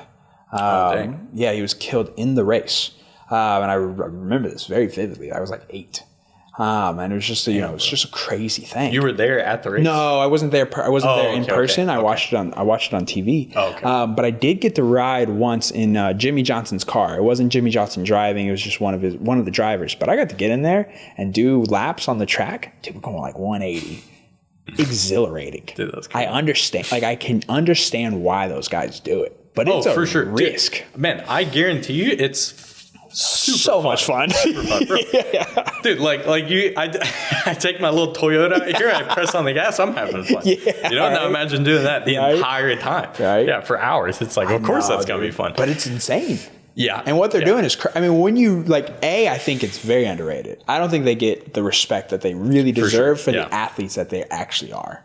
Really? Dude. Yeah. For hours at a time, Think about just how many people hit themselves driving at 30 miles per hour. Yeah. They drive at 180. No, that's fair. And they yes, they hit each other, but it's rare, relatively speaking. Yeah. On a 400 lap race. Yeah. And like a couple accidents a race, like that's crazy. They're going 180 miles per hour. Yeah. It's fucking bizarre. And then you get like F1 where they're going even faster. F1 is pretty crazy. And it's just like, I don't think those guys get the respect. I think they're starting to because there's more and more shows about it and whatnot. I think it's becoming more and more popular, more mainstream. But I don't think not only all of that, but the strength it takes to hold onto the steering wheel, turning it, but also like sitting in that car where it's like 160, 170 degrees. Damn, you think it's that hot in there? It is. Is it? Yeah, bro. Yeah, I guess full suit. Yeah, no, that's fair. Full suit, helmet Dude, it's on. stuff you don't think about. You're right. Man, maybe you're right. Maybe these guys are helmet on. Like their helmets sure. have like AC in it. Really? It's that hot. Because it's that bad. It's that hot. That's pretty bad. That's rough. Yeah, That's rough. it's really hot. Maybe like 160 might be an exact. I don't think it is actually. See, goddamn, where is my Jamie? This is what she's here for. Yeah. Because I be talking out of my ass. I'm pretty certain it's very hot. Yeah. Nonetheless. But yeah, dude. I mean, those guys like. It's a crazy job. Yeah. It's a crazy way to make money. Yep. But you also break legs for a living too, which is also just it's all so crazy. It's all crazy. Bungee jumping, insanity. That's pretty wild. I wouldn't bungee jump. I've skydived. It's like a common problem for it to snap and stuff. I wouldn't do right? it. No, yeah. Yeah. No, nope. Yeah. I've heard it's a common problem. I want to go base jumping. Have you ever seen the like very popular place in Norway?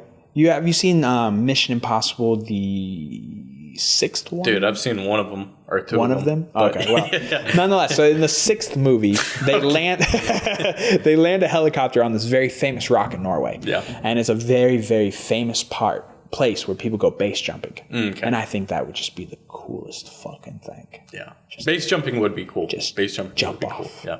Yeah, I definitely like it's cool and stuff like that.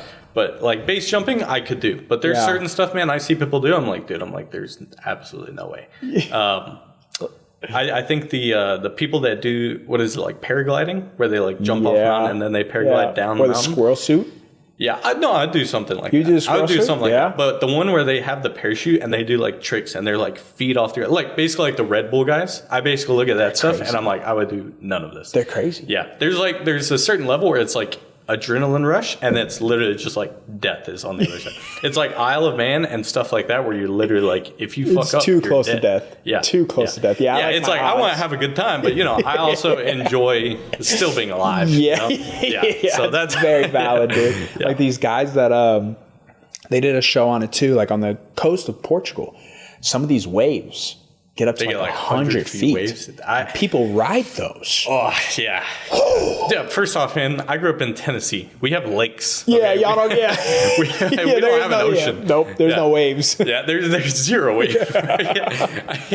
Man, like riptides are just like, that's something that, I guess you just die, Like, I understand the ocean's zero. And then there's like sharks and stuff. Yep. It's like pretty sketchy. Yeah, the ocean is one of those things where like, you can't control how you die, but just not going into the ocean, I feel like really increases your chances of longevity. Yeah, like just increase your chances don't of go. not drowning or being eaten. Just don't go. That's pretty good. Yeah. Like all you have to do is just not go. It's like going to Australia. If I just don't go to Australia, my chances of surviving just seems higher. I have a buddy from Australia who he came to the U.S. and he was like training with us. He's literally like, he's like the odds of me. Like he's like, I'm terrified of the U.S. He's like, the animals, everything, they're terrifying. I was like, bro, I was like, you're from Australia. He was like, yeah, it's not that bad. He's like, what's bad? I was like, you guys have the most venomous snake or most poisonous snake like in the world. He was like, yeah. He's like, but they're rare. I was like, what about crocodiles? Saltwater crocs that they have. He was like, those are in the north. I was like, brother, you keep coming up with all these excuses. I was like, what do we have, like brown bears? They have spiders that are so big. The huntsman spiders. That when they move, I also brought up this. Yeah, you hear them. They have. Fuck that, bro! I'm shooting it, dog. Like what? A spider big enough to hear it? Yeah. Nope. Yeah. But he was like, they're not even poisonous. I was like, but they're massive. They're huge. Yeah. I don't want to see that. Yeah. You ever seen? You might be too young, but there was a movie called like Eight Crazy Legs. No, I didn't see this movie. Is it like one of those old ones where it's like a giant spider? It's like taking over the city. Ginormous spiders, bro. And I think about this movie a lot, and I'm like, I think it is 8 Crazy Legs or some shit like that. I don't know. And I'm just like, dude, that would be like, she got a microscopic lens where she can get really close up photos to small bugs. And I just think about, like, you see their faces, and I'm like, dude, could you imagine if this thing was bigger. Yeah. Like, what? If it was like the size of us, it would kill everything. Dude, have you ever seen like a picture of like an ant? Yeah. Just like close up. There's one that got really, really viral for a while, where it's like zoomed super close, and it literally just looks like a monster. Dude, it's just terrifying. Could you imagine if it was the size of a dog? Yeah, dude. Fuck that, bro. Like, yeah, I'll pass on all that. Yeah, it's that's ironic that your buddy from Australia is like, I don't want to go to the U.S. because of all the animal stuff. They literally have the top not only 10. Not only that. He, like, that's just like, I was mainly talking about like land animals. Yeah. You could argue crocodiles, whatever. But he also spear fishes in the ocean. And it's like, Australia's like the number one for shark bites. The fuck? So it's like, yeah. They literally have the top 10 most poisonous / venomous animals on the list. They have all 10 of them. Yeah. They all live Like, there. they are the list. They are the list, bro. Like, what? Yeah. No. And he's like, but mountain lions. So I'm like, brother, what are you talking about? Never seen one. Yeah. I've If never you're around seen them, you won't know that they're there. Yeah. Never seen it, dude. I went hiking in Colorado once, and I took an edible before it. Do not recommend, especially alone. That was the first. That was the first mistake. But I get probably like 3/4 up the mountain, and it's a big mountain. I have Arya with me. And we're hiking up and we're having a good old time, just grooving. It's beautiful outside. It's a beautiful day. And then all I just start hearing is, wah, wah, they're terrifying. wah. Yeah. And I'm like, not today. And we just turned right back around. It could have been a baby deer, which also then would just attract a mountain lion. It could have also been a baby mountain lion. Have you ever heard a mountain lion? Like, they scream, they sound... They can whistle. Yeah. Have you heard them whistle? Yeah, it's so bizarre. They like try to imitate and stuff. It's so bizarre. Pretty crazy. Yeah, to be fair, they're pretty scary. Like, it's definitely super sketchy, and they're super quiet and stuff too. Yeah, dude, they're sneaky, man. They're sneaky. Dude, saltwater crocs. Yeah. Literally set traps at water holes. Yeah. There are people in Australia that fall for the trap, and a saltwater croc just. Bye. Yeah. Like, they're so massive. Yeah. They're so much bigger. Saltwater crocs are pretty. I think the only ones that are bigger are the black caimans in the Amazon. Yeah. You follow a guy, Paul Rosalie? He's been on Joe Rogan multiple times. Definitely by far some of my most favorite episodes of all time.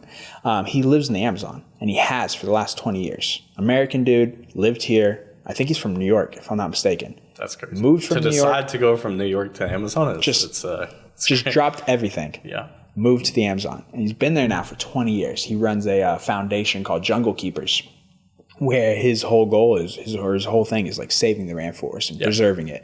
And what he does is his organization actually goes and finds like miners and people who are chopping down the forest and things like that. And he finds those guys, he asks them what they're making, and then he pays them more to protect the forest. Huh. And so he gives them a new job, pays them more, the whole 9 yards. And it's super fucking cool. But one of the things he talks about is, there's two things.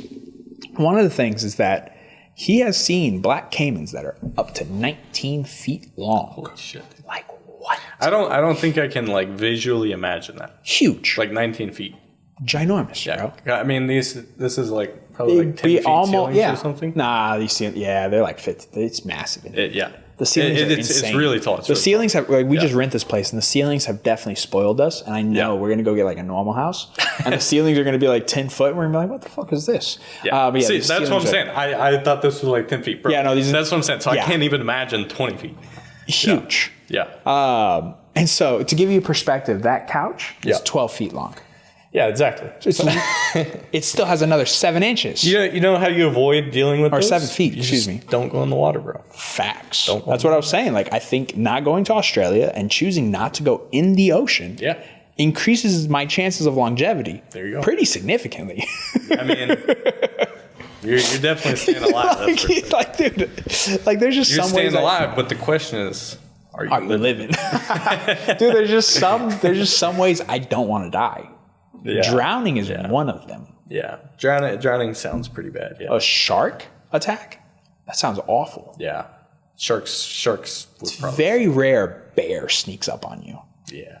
Yeah. The chances of Dude, I don't know you say this. You were talking about you going hiking in Colorado. I went horseback riding in Colorado. Yeah? And we got to the end of this the trail that we were on, and it loops around a tree. As we loop around the tree, of course I'm in the very back, As we loop around, everybody's got around. Maybe half the group's gotten around the tree. There's like 7, 8 horses. So there's still like 4 or 5 that haven't even gotten around the loop. And then we hear some rustling. We look over. 2 baby brown bear cubs are coming down from a tree. They like heard it. They're like starting to make noise. Like, they do their bear thing. And then they start coming down the tree. And we're like, we see 2 cubs. That's all we see. We don't see like the mama or anything. So we're looking around. We're like, okay, well, it has to be around here somewhere. So it's super sketch. So everybody starts trying to hustle around this corner. I'm at the very back. If anybody's getting attacked, it's going to be me. I was like, let's get going, guys. Come on. Man, at the top of the ridge, you just see this brown bear pop literally just its shoulders over, and you see its head. Its head is massive. Dude. It was a real brown bear. Yeah, it was brown bear. So cubs. you know why this story is crazy? Because brown bears are literally like the most dangerous. No, because if you Google, are there brown bears in Colorado? The answer is no. Really? Yeah. This is a huge debate. No, genuinely. Really? Yes, Seriously? This is a huge debate. Dude, this was like 2019, I think I was there. Because there's people who have told stories like this where they're like, no, I've 1000% seen a brown bear. But the thing is that black bears can be blonde. And they can be brown. And it could have been a black bear. Well, but what you're describing with how big it is, black bears are not very big. Yeah. And they're not very scary. Yeah. Black bears are just kind of like, yeah. But brown bears they're different. Yeah. Dude, there was 2 cubs. Yeah. Probably like, I don't know, maybe 75 feet in front of us, 50 feet, not far at all. Yeah. And they're both climbing down a tree. We see one, and then it runs up and over the top of this ridge. And then, like I said, while they're climbing down, we're looking around, looking for wherever the mom was at. And then the head just pops over the ridge, and it's just staring like directly at us. I was like, oh fuck, dude. I was like, dude, if this thing charges, like, I'm fucked. The horse is they're gonna get spooked. They're gonna start going crazy. It was wild. And then luckily they both ran up the ridge. The 2 cubs, they ran over the hill. Never saw them for the rest of the trip. Dude, but that was bears so are crazy. Sketchy, man. Dude, like, but yeah, no, hunters will tell you that they are in Colorado, that they've seen them. But usually, like, videos are really blurry. They're real grainy. It's kind of like alien videos, right? Yeah. And people like wildlife conservatives say that they're not there. Like, they're just not there. Huh. And so this is like a legitimate debate. So it's funny because, like, I mean, black bears and brown bears, there's a big size difference. Yeah. Well, dude, I'm used to seeing black bears too because they're all in. There's tons in East Tennessee. East Tennessee has tons of black bears, and they've become very familiar with humans and stuff. Like, they'll raid cabins. Yeah, they'll fuck up your car. They literally open car doors. They get inside and stuff. Imagine you just get in there. Man. There's just a black bear in the back seat, dude. They literally open door. Like, that's why they tell you, like, there's signs everywhere. They're like, lock your doors. You know, make sure that they're not even the cars aren't unlocked because they'll smell it and they'll get inside your car. And there's like videos of black bears like getting inside people's cars, mess them up in East Tennessee. And like you said, black bears are much smaller than brown bears. But I mean, thinking back, it's been a long time. Like I said, my experience has been a while, so it's kind of hard. Maybe it's not exactly as I recall it. But dude, I mean, all I saw was like the shoulders and the head pop over the ridge. And granted, they're much more aggressive. So maybe it was a black bear because they probably would have charged us if it was a brown bear. Just because there's super territorial stuff like that. But who knows? Like I said, it would be crazy though. It would be crazy if you actually if you saw a brown bear there, because people swear that they're not there. Dude, would be pretty insane. But a lot of people don't know that black bears are usually blonde. I forget what it is. I've heard this story a ton. I forget what it is, but there's something that makes the black bears actually blonde, and so they can come off as brown bears. Food that they eat or something like that? I don't remember exactly what it is now, but I do know that they do come in all different shades, and like sometimes they're like almost as blonde as like almost kind of white. They can change colors pretty drastically, and so it's interesting. But I mean, again, the size difference is pretty nuts, though. It's pretty noticeable. You're like, okay, that's a huge bear. Yeah. That is just, that's a bear. Yeah. Like I said, East Tennessee it's literally filled with them because the like Smokies are right there. And so there's tons of black bears over there. And man, you'll see them all the time. I feel like you would know, right? Have you ever seen like the Kodiak brown bears up in Kodiak, Alaska? I've seen videos and stuff. Dude. They're massive. Yeah. real life They're monster. insane. Yeah. Real life monster. Dude. You know how we were talking about like some people shouldn't be able to train jiu-jitsu? Those motherfuckers should not be able to run 30 miles per hour. Yeah. That should be illegal. Yeah. Like that should be illegal, bro. Like, dude, we should start locking those motherfuckers up. Yeah. I mean, dude, those guys are huge. Yeah. But what's crazy is there's some areas up there where they are just like black bear. They're so docile because there's so much salmon. That's where people get those really cool video, those really cool photos of them really just eating all the and they're right there next to them, and they just don't care. Yeah. A, because they don't see you as a threat. They're like, I'll fucking eat you. And B, they're so satisfied. Yeah. They have so much salmon, and those salmon get huge. That's crazy, man. Yeah, the salmon do get big. I've seen some videos and stuff. Yeah. It's cool. Yeah. Freaking there was a guy on Joe Rogan, Adam Greentree, that told a story that they were all sitting in camp on Kodiak Island. They were hunting, and they had just gotten a bull, and they had him on the camp. And, ironically, speaking of bears should not be sneaking up on you, this bear did, and comes charging through camp, knocks a guy up, and the guy lands on the back of the bear and then falls off. And they scatter and they all go their different directions, and they tell the story, and it's an insane story that I feel like people hear it and they're like, there's no fucking way, but that's what they say happened. And I just think about it, I'm like, dude, that's crazy. There's a guy here in Austin named John Dudley. I actually sold his wife furniture one time. Small world. Like, I sold his wife furniture, and she was talking about Joe Rogan and all this stuff, and they're really good friends. And John Dudley was going hunting once, and he was with a buddy, and they were going bow hunting, and they had sidearms with them, and they were surrounded by a pack of wolves. Oh, damn. And he said he dropped 2 wolves with 2 arrows, and he only had maybe 1 or 2 arrows left, and his sidearm only had a couple bullets left. And thankfully, the wolves were like, all right, that's enough. We've seen, we don't want to lose any more of the pack. And they left. But he was surrounded by a pack of wolves. Dude. Wolves are pretty bad too. Wolves are dope. Yeah. They're so cool. Yeah. They're just so cool. They are super cool. Releasing them in Colorado is wild. Wild decision made by city folk. There's a bunch of super big issues with them. Like, I think eating cattle or killing a bunch of cattle and stuff like that. For the ranchers out there. So the ranchers were completely against it, right? Yeah. And what the city folks will say is, well, the city just cuts you a check for your cow.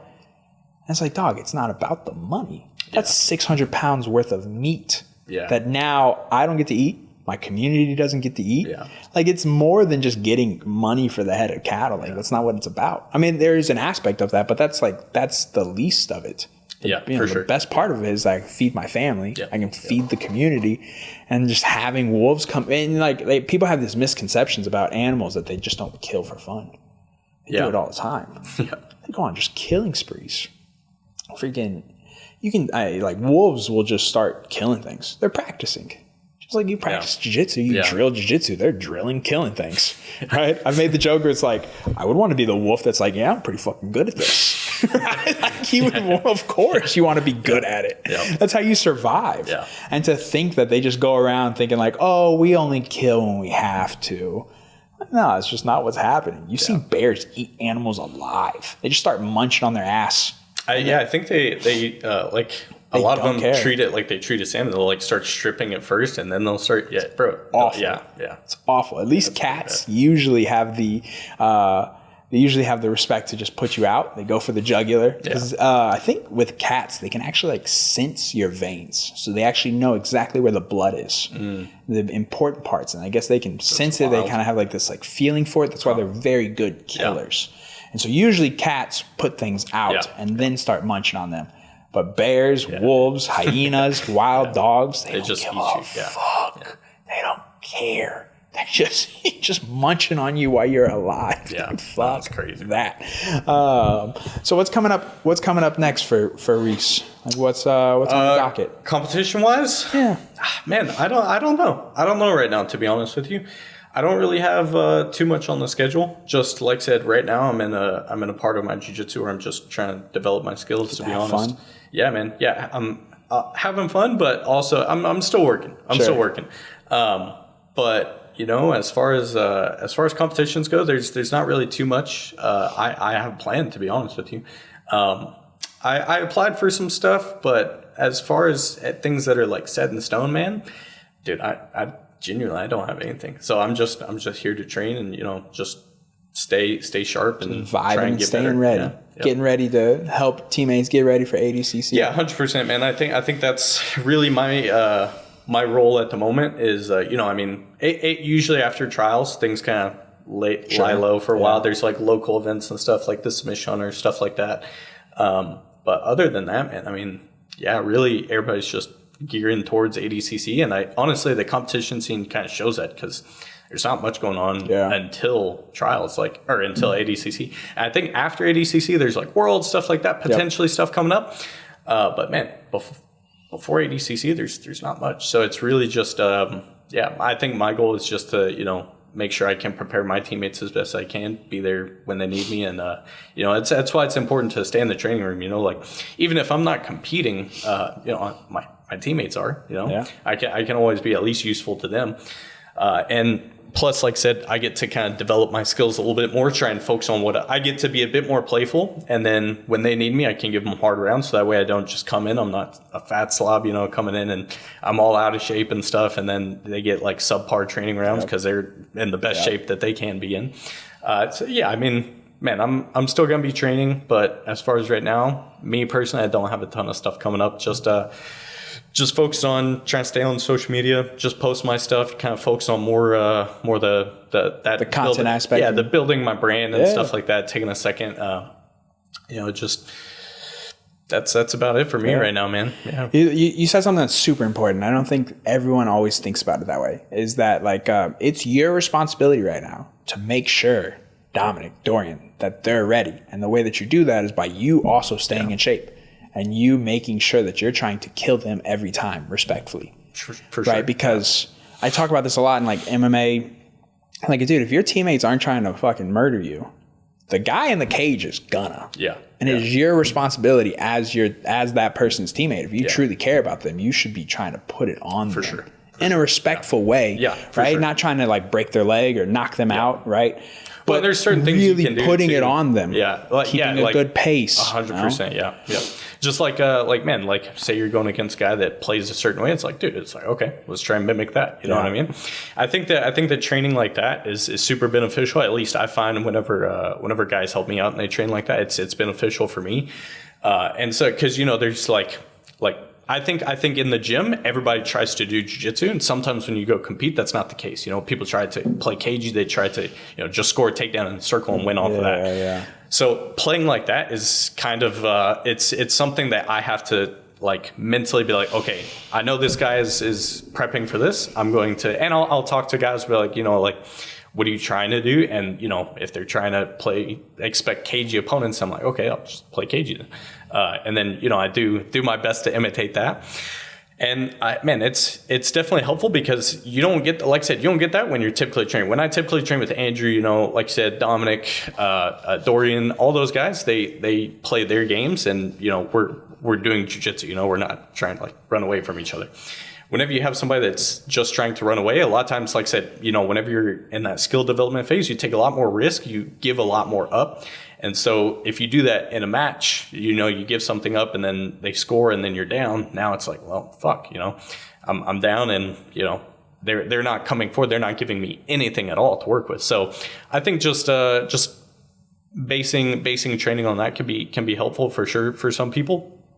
And then, you know, just putting yourself in situations that you wouldn't normally be in, stuff like that. But working with each other, people that are like at a certain skill level that can push you, and they can also, like I said, kind of play games that are similar to your opponents. I think that's super helpful. Yeah. Yep. You've been doing some good stuff with your content. You're doing what? You're posting basically, every day? I'm posting once a day. It's, you know, I probably should be doing more, but honestly, it just works for me with training and stuff like that. I put a certain amount of time to it, but not too much.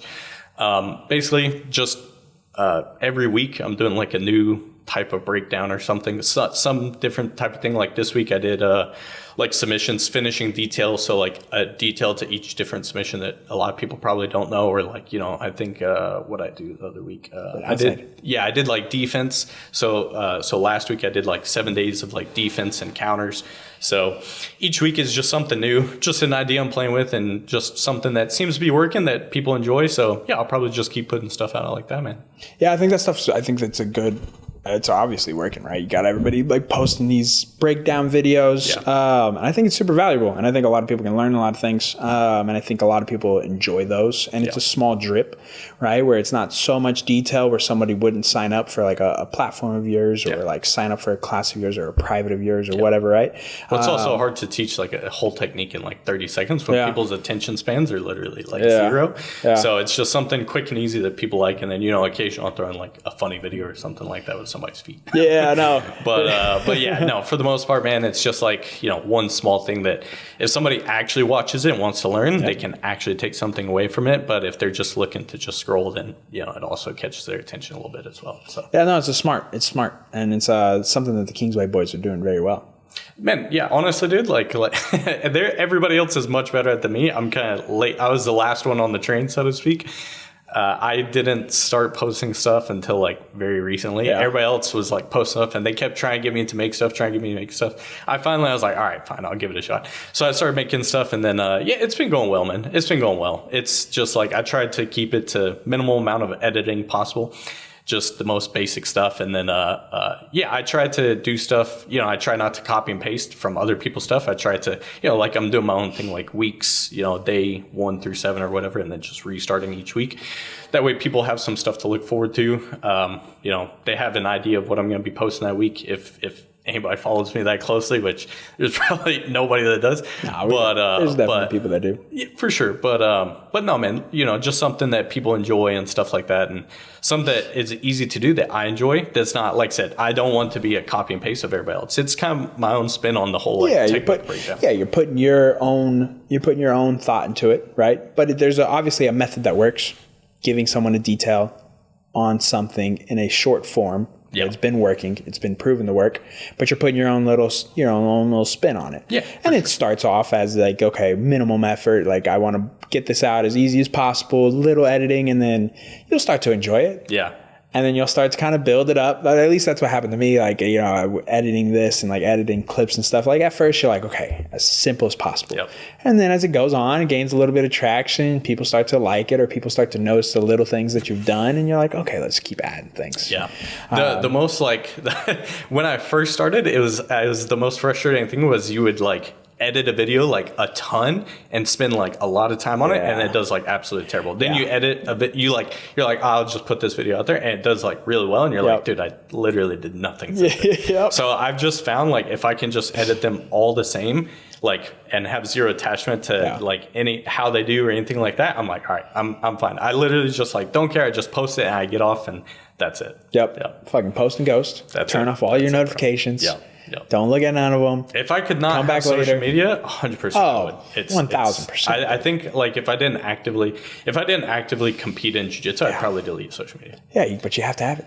See, you have to find that balance. You have to find a way to, again, like what we were talking about earlier, you got to find a way to post that is meaningful to you. Yeah. Right. And I think that's what you're doing right now. That's the best way to look at it. I think that's what you're doing right now. And it's good. Yeah, we're figuring it out. Yeah. Because look, at the end of the day, you can go and win everything you want to win. But if no one knows who you are, or you don't have a big personal brand attached to it, if you're not providing content for people, it doesn't last that long. For sure. Right? Yeah. It's like the whole argument, do I want to go compete for the UFC, or do I want to go to PFL and get $1 million up front? Go win that in MMA, PFL has like a $1 million bracket. Yeah. And you can go win $1 million. That's a lot of money. The UFC starting pay is like 10 and 10. But you go and look at who wins that PFL tournament. You go look at their Instagram. They got 7,000 followers. Yeah. And then you go look at a dude in the UFC who's not even ranked and will have 120,000 followers. Yeah. And you're like, wow. Yeah. That's a huge difference. And I always talk about how it is a huge difference for social media. At the end of the day, though, man, it's like, dude, like, you know, maybe the UFC guys, you could argue that, I mean, I mean, I think if you could argue that some of the PFL guys, if you put them in the UFC, would probably do maybe not as well as some of the other guys, but definitely they would do well for sure. I don't know. We've seen a lot of guys come over and get whooped. That's champions. That's a good point. Yeah. Champions. Pitbull is a perfect example. Yeah, dude's been getting starched in the UFC. Yeah. And he was a stud in Bellator. A stud. The level of the UFC is so much higher. For sure. It's just so much higher. You think that viewership helps the level? The level of that. Honestly, I think that probably, I think I just answered my own question here. Well, viewership kind of helps the level of athletes because one, it gives them something to aspire to, and they know once they make it, they can actually make money. Yeah. This is the way that I look at it, right? You go to the PFL, you win that $1 million. Well, dude, how many people are actually entrepreneurs, especially in our sport? Like, how many people are very good on the mic? How many people actually have a good personality for that? How many people can turn that $1 million into $10 million? There's literally like very few people. Very few people, right? But what the UFC does is they give you an opportunity. Yeah, at first you're not making a lot of money, but if you do really well, you build a brand, and then you see these guys retiring and then making so much money for the rest of their life. Right. And so that's how I always look at it. Like the PFL and those guys, like they can offer upfront money that might be it's obviously life changing. Yeah. But how many of those motherfuckers just go broke? You won $1 million. You can be, if you're 26 and you win $1 million, what are we actually talking about? Like, what is that going to get you to? 33, 34. Yeah. Now what? You have 7,000 followers on Instagram. Nothing. You're no longer making any money. You won that one tournament, and that was it. For sure. And you won $1 million. They took 50%, 40% of it. Yeah. You took home, $600K, and you paid bills for 6 years. Yeah. Right? If you lived modestly. Yeah. And that's obviously not the case. We see football players, basketball players, we see them blow through their $20 million contracts, $100 million contracts, and then they didn't focus on building a brand or investing that money into a company or a business.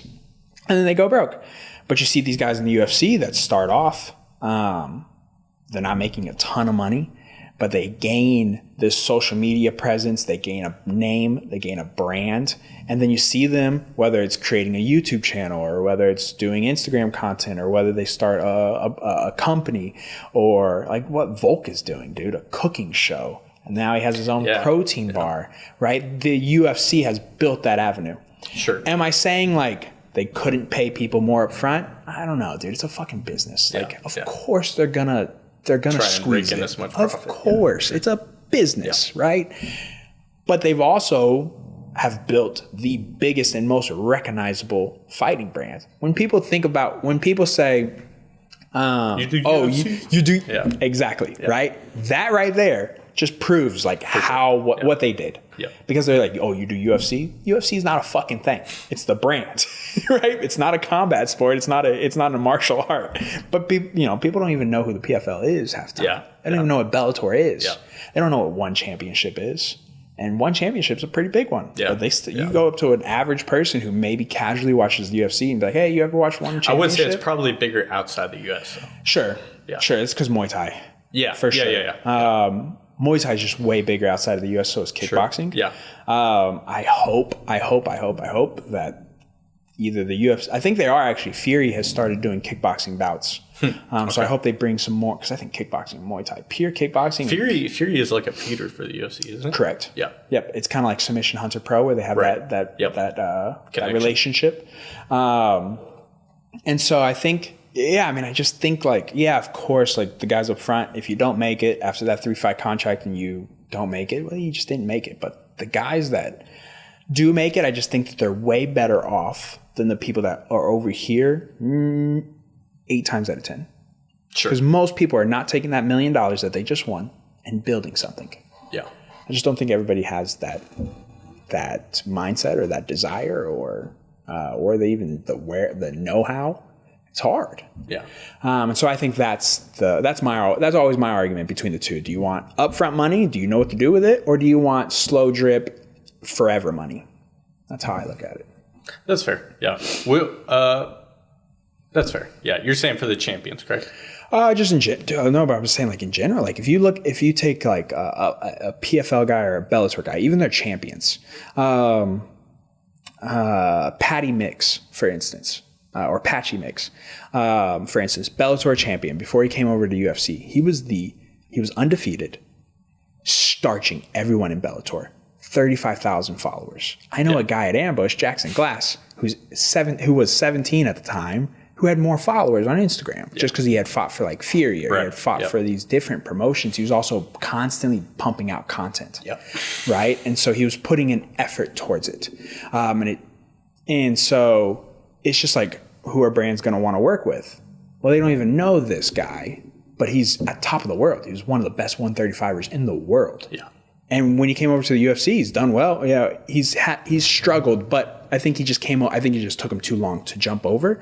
But people would say that he was just one of the best guys in the world, not one of the best guys in Bellator, one of the best guys in the world. But then you go to his Instagram and nobody knows who he is. Yeah, and that to me is just, I think that's the difference. And I think what I'm trying to get at is it is important for you to put that effort into it, at least what you're doing and starting to do it. Sure. Because you could go on and become the best jiu-jitsu guy ever, but if nobody still doesn't really know who you are. No, that's fair. Right? It's very hard for you to continue to make money after you stop competing. Sure. Is I guess what I'm getting at, right? It's that longevity. Right? You don't want to just compete in jiu-jitsu till you're 32 or 35 and retire and then have to go work a job. Yeah. You want to have like a YouTube channel or whatever else your dream is next. For sure. Right? But you don't want to go back. You don't want to take a step back, so to speak, into like the corporate world or into something else. Like you've had this freedom, you've created this freedom for yourself. You don't want to just then lose that because you didn't build a brand that then carried you into your next endeavor. Sure. I guess is what is how I kind of always look at that argument between like the UFC or these promotions that pay more upfront. Sure.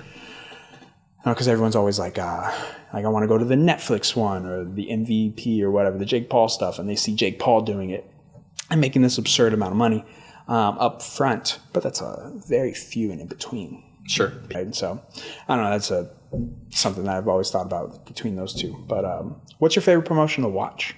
Honestly, man, I don't watch a ton of MMA. Probably jiu-jitsu. Sorry. Oh, jiu-jitsu? Yeah. Jiu-jitsu promotion? Man, I don't know. ADCC is pretty good. WNO is pretty good. I think it depends on what you're talking about as far as like when like for me personally most entertaining. Yeah. I think for most people, most entertaining would probably be something short. You know, UFC does a good job of that. Like 5-minute rounds. You know, like it's super short. It makes for exciting matches. Like this last one, they had like a super last minute finish, and so it was like John Chandler. John Chandler. Yeah, there's like 2 seconds left. He like finished Hoffa. So you know, it's obviously super exciting. But for me personally, I know that I like to at least watch longer matches. Like ADCC is always great. You know, watching those matches I always like to look back and just but I also like to look back and study the matches. Sure. So most of the time when I'm watching jiu-jitsu, I'm looking back to study something. As far as entertainment and stuff like that, I think shorter matches for the most part people are more entertained with, and it allows for people to move a lot more because then they get time to rest. And so, you know, I would probably say that most entertaining would be anything that's short. I mean, you could say the same thing about trials. You know, like trials is super exciting because the matches are 6 minutes, and then 3-minute overtime if it comes down to that. But people constantly have to keep moving. You know, so. Anything that's short is what people are going to want to watch. Yeah. You know, they don't want to watch like 10, 15, 20-minute matches. For the most part, I mean, unless you're fucking Gordon, who can draw a crowd no matter what. So got to write down your submission, put it in a box. That's right, yeah. Got to call it beforehand, Reese. Bro, dude. That's what we need. Bro, if you just put outside heel hook in there, you'll probably hit it like 8 out of 10 times. Yeah, that's a good point.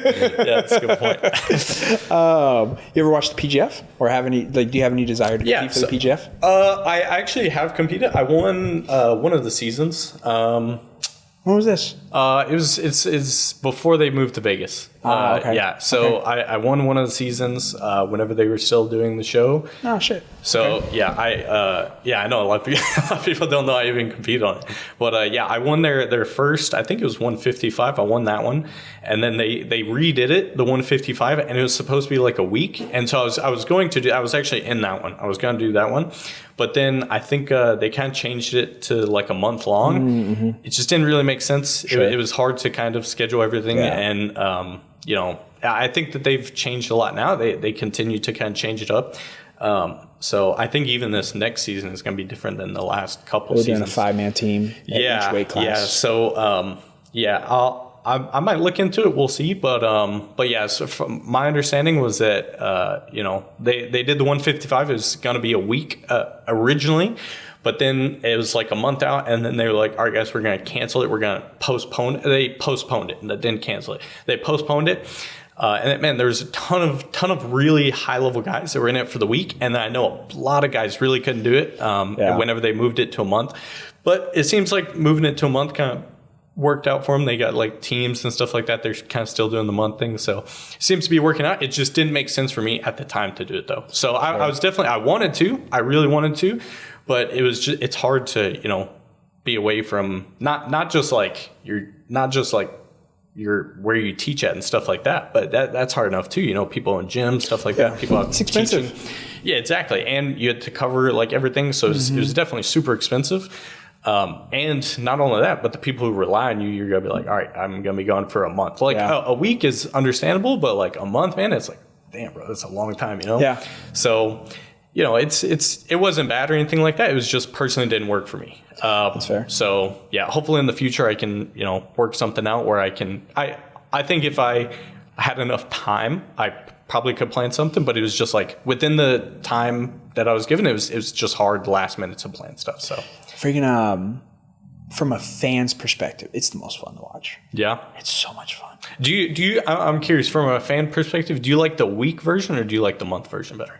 The month version, I think. Yeah, you do like the month version. I enjoy, I don't have the time to sit down and do it and sit down and watch the whole thing, but I do. Yeah, it's that entertaining to me. Sure, I think it's so much fun. Yeah. I think that the shot clock should be implemented in all rule sets. Yeah, I think without the shot clock, there's a lot of jiu-jitsu that does get boring, and I love watching jiu-jitsu. Yeah.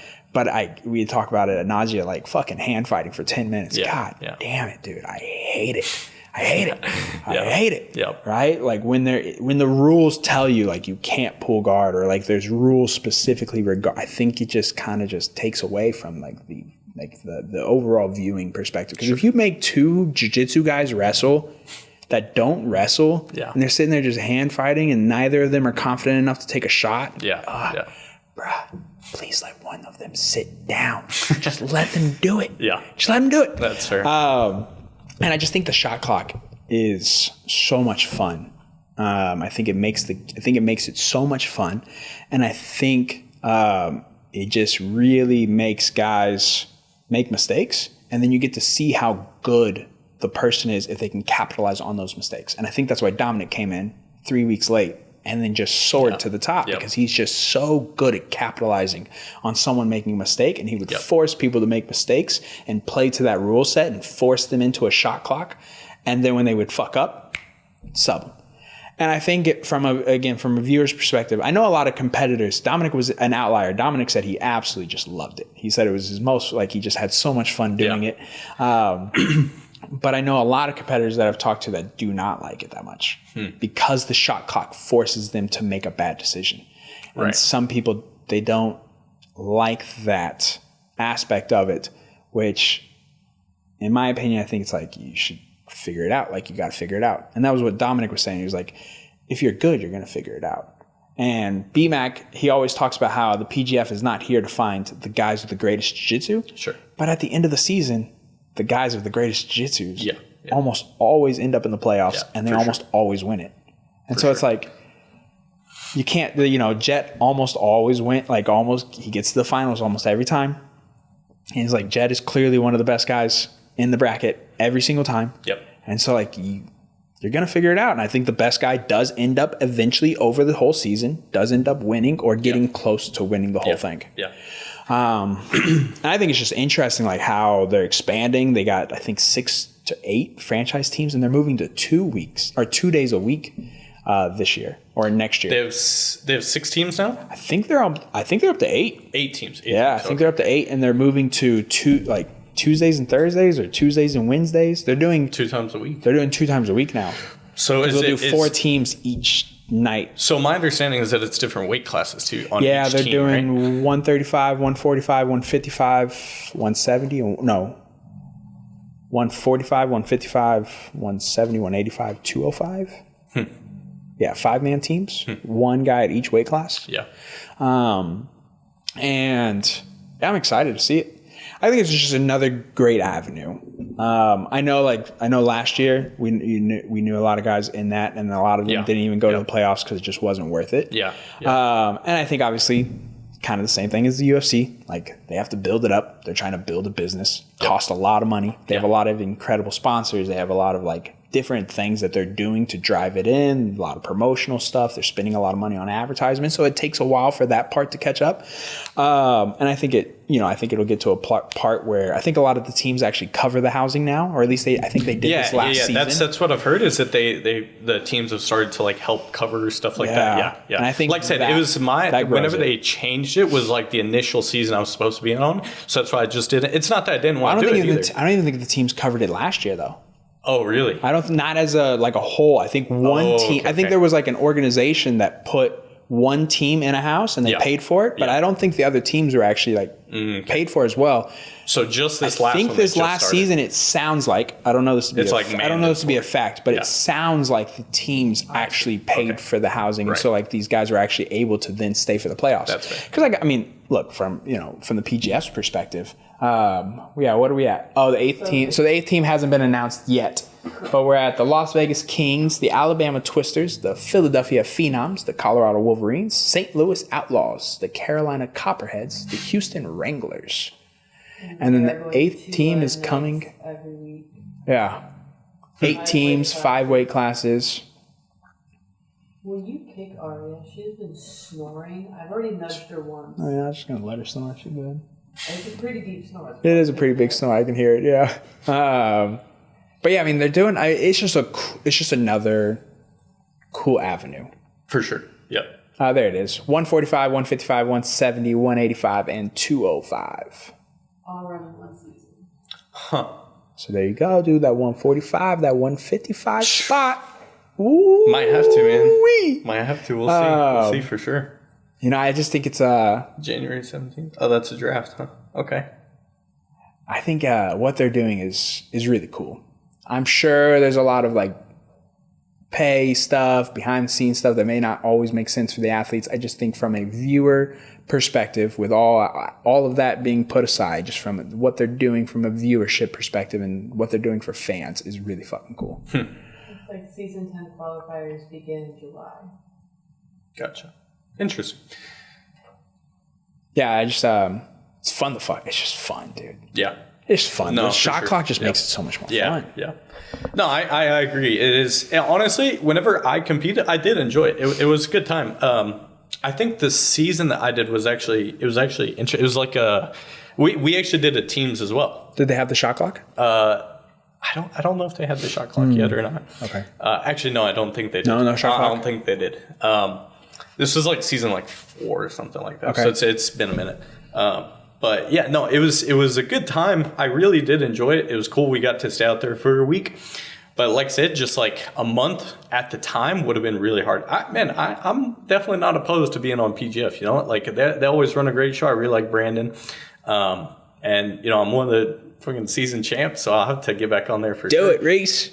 Yeah, dude, I might have to, man. Is there a promotion in mind is there a promotion that you just genuinely really, really want to be on? I don't have any specific promotions. Just here for the opportunity. Jiu-jitsu kind of seems like it's in a spot where there's a lot of promotions kind of fighting for the top spot. Yeah. And so they're all kind of, one's not better than the other at the moment. It's kind of each has their own pros and cons. Mm-hmm. So there's not a specific promotion. I have to be on this promotion. Yeah, I think as far as, I mean, I feel like ADCC is always one of those ones that's like, you know, it's always been viewed as like the top for no-gi competition. So that's always been like one that like I've really wanted to get on. But yeah, I don't know, man.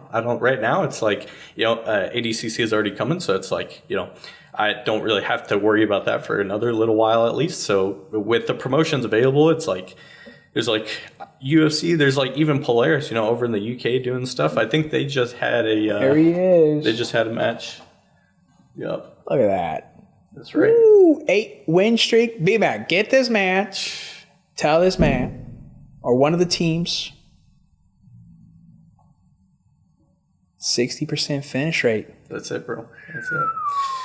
That's a bad man cool. right there. I didn't even know they had all this stuff. That's cool. Yeah, so it says opponents carry about a 2,083 XP and you're at 2,300. Dang. Nice. So I'm a little above. Above? A little above. Okay. Above average. You had 3 kills, 3 breaks, 0 draws. You bad man. Yeah. He was either going out on a shield, dude, it was, or he was breaking them. I had just gotten to Kingsway, or I guess New Wave at the time. Yeah. And I was I'd been trained for a couple months. I remember I got caught with like an ankle lock. Yeah, by Nick Saff, actually, funny enough. There it is. Yeah, he caught me with an ankle lock. Dude, that was probably one of the worst ankle locks I had. He popped my ankle lock. He popped my ankle lock. He popped my ankle like pretty bad. Yeah. Yeah, and I wish I recently started using like anaconda braces and stuff, so those are pretty helpful. But dude, back then I just fucking taped that shit up. Yeah. Dude, it was. You went like, on an 8. Yeah, I won. I won 8-match win streak. The season. Yeah. That loss just struck something in you. Yeah, dude. That like, man, I'm never getting my foot. ankle popped I was again. literally like, dude, I was like, man, that sucked. It swelled up. I was taking ibuprofen. I was like limping around and stuff. And I still had like 2 days to compete. So the next day, like that was like the end of the day, luckily. But I think actually no, I competed that same day. Yeah. And won. Yeah. But yeah, no, dude, it was like that sucked. That was not fun. That's so many matches. Yeah, in a short period of time. It was weird. It wasn't like the thing that didn't make sense with this season though was that you were on a team, and so like if it was like quintet style. So if you win, you keep going. So people didn't get the same amount of matches. So I had quite a few matches because I was able to get submissions. But a lot of people didn't get as many matches as say I did because they would like fight somebody and then they would both draw, and so they would both go out. Then the next 2 came in. Okay. So in order to get points, you actually had to keep winning in this one. So that's pretty cool. I didn't even know they had all of this. I didn't either. Built into their site. Yeah, that's really sick. And see, so it's things like this again, professionalizing the sport. Right. Yeah, no, for sure. Now you have like record of what you did there. It is cool. And I'm sure you could use that, build that on your put that on a resume like that. You have that now. Yeah. Is that information, it's stored there, and I think that's cool. Yeah, man, I just think it's good. And I think has it been a net positive with all these promotions kind of jockeying for that number one position? Has it been a net positive for the athletes? I mean, I want to say yeah. You know, I mean, I think it seems like to me, maybe some promotions have kind of were very prestigious, and then they kind of like are not as prestigious as they once were, at least from what it seems as a viewer. But man, I think having competition is always good, right? Sure, like if you have one dominant force, it can sometimes be negative. But I think whatever comes of this, I think there will be, I mean, because now they're going to have to actually try. So whatever comes of this, I imagine it'll probably be one of the strongest promotions. And so whichever promotions stand out, and who knows, maybe these promotions will stick around. Whichever ones stick around, I imagine will find a way to be profitable. And I think that's the biggest thing. Whichever promotion can find a way to be profitable, that's probably going to be the one that ends up winning. So whether that's like UFC, ADCC, whatever it is, you know, PGF. Man, dude, it'd be sick to see PGF. Like Brandon's a good dude. I've known him for a long time, since before I moved to Austin. Yeah, man. His coaching is incredible. Dude, I watch his YouTube videos. They're so good. He's very articulate. Yeah. Do you, the fuck was I just about to ask? Damn it. Got me off on the tangent about BMAC.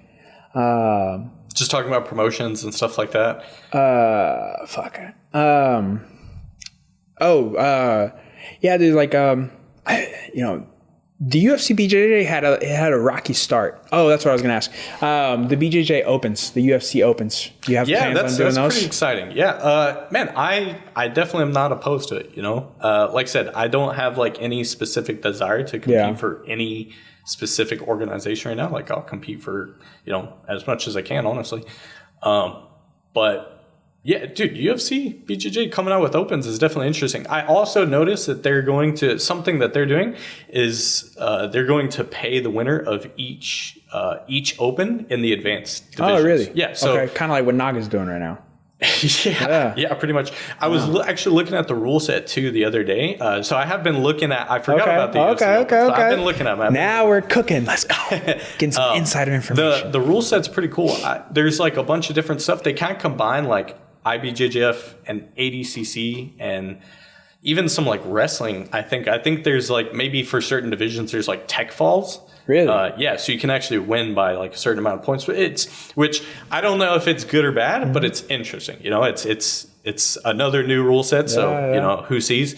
Who knows how it'll go? But yeah, I mean it's UFC BJJ. What stood out to you when you were looking over the rule set? I know. So the points are pretty interesting. Mount and the back score 4. Everything else is 2 points.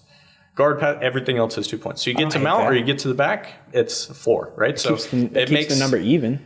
It does keep the number even, and it also makes people chase those positions a lot more because positions you should arguably be chasing anyways. Mount in the back have always been the highest scoring, but now it's almost. But like passing has always been like 3 points, and now it's 2. So who knows? Like I said, who knows if it'll be good? Who knows if it'll be bad? But it's interesting, right? It's different. So we'll see. Caught your eye. Yeah. It definitely made me be like, that's interesting. Yeah. If I'm not mistaken, I know Abe is looking to maybe make a trip out there. So it's something maybe you can go with Abe because I think he's talking about. They don't have the first one for a while though. I don't think it's August. The first UFC Open. It's August. I think it's in Vegas.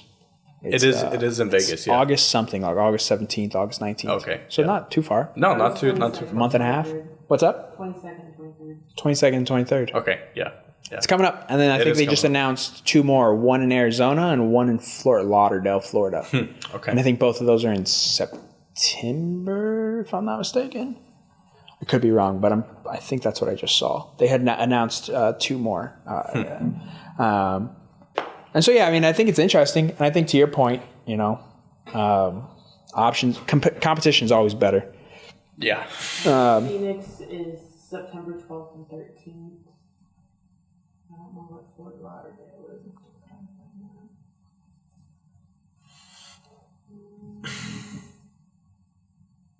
Do you think you would like competing in the bowl? I don't know.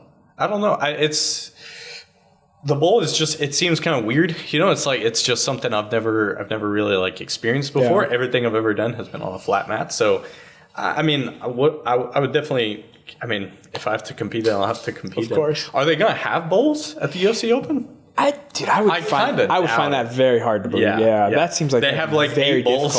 Yeah, dude, that would be crazy. October 17th is the Fort Lauderdale. October 17th? Okay, gotcha. Okay, yeah, so they're doing 1 a month, it sounds like. Yep. So 1 a month, and then, it's just another opportunity. It's another way to get in there. Yeah. And dude, 100%. That machine is, no matter what, that machine's going to get you followers. That's just what the UFC does. Yeah. They're just going to help you build a brand. Yep. They might not pay you that much up front, but they're going to help you build that damn brand, dude. And so, and then from there on, it's just what you can do with it. That's it. No bowls at UFC Open. No bowls, yeah. I would imagine. That would have been crazy. Just 8 of them, just fucking, just like 8 mini bowls. Yeah. They're just like small little ones. That'd be crazy, dude. It says competitors who successfully advance to the Opens will earn their way up to the main promotion where they compete in the bowl. So you have to earn the bowl. Yeah, you have to earn the bowl. Yeah. Yeah, it's cool though. Like, you got Naga paying for the absolutes. Yep. It's a great time to be doing jiu-jitsu. It is. Dude, there's tons of promotions. It's a great time. It's good, man. It's so good, much fun. Sure. Yeah. Cool, dude. Let's wrap this shit up. Let's do it. Tell everybody where they can find you, how they can follow you, where they can support you at. Yeah, find me on Instagram. Reese is BJJ. From there, that's pretty much. I got Reese's BJJ. I got my sponsors, Perfectus. They always help me out. They always hook me up. Allow me to travel and compete and stuff like that. Yeah, I have that. I have my YouTube channel, just Reese LaFever. If you guys are interested in jiu-jitsu technique or anything like that, honestly, my goal is, not just to be an athlete, but to be an instructor as well, and I think that by doing that, it'll make me a better athlete as well. So it's something that I've really enjoyed. I've always taught ever since I was, probably like 13 or 14, pretty much since I started jiu-jitsu, I've been teaching, which doesn't make a ton of sense, but it's what happened. So I've always been teaching literally since I've started jiu-jitsu, and it's something I've always enjoyed, and I definitely plan on keep doing it. Well, you're an incredible coach, dude. I always enjoy your classes. I enjoy your attention to detail.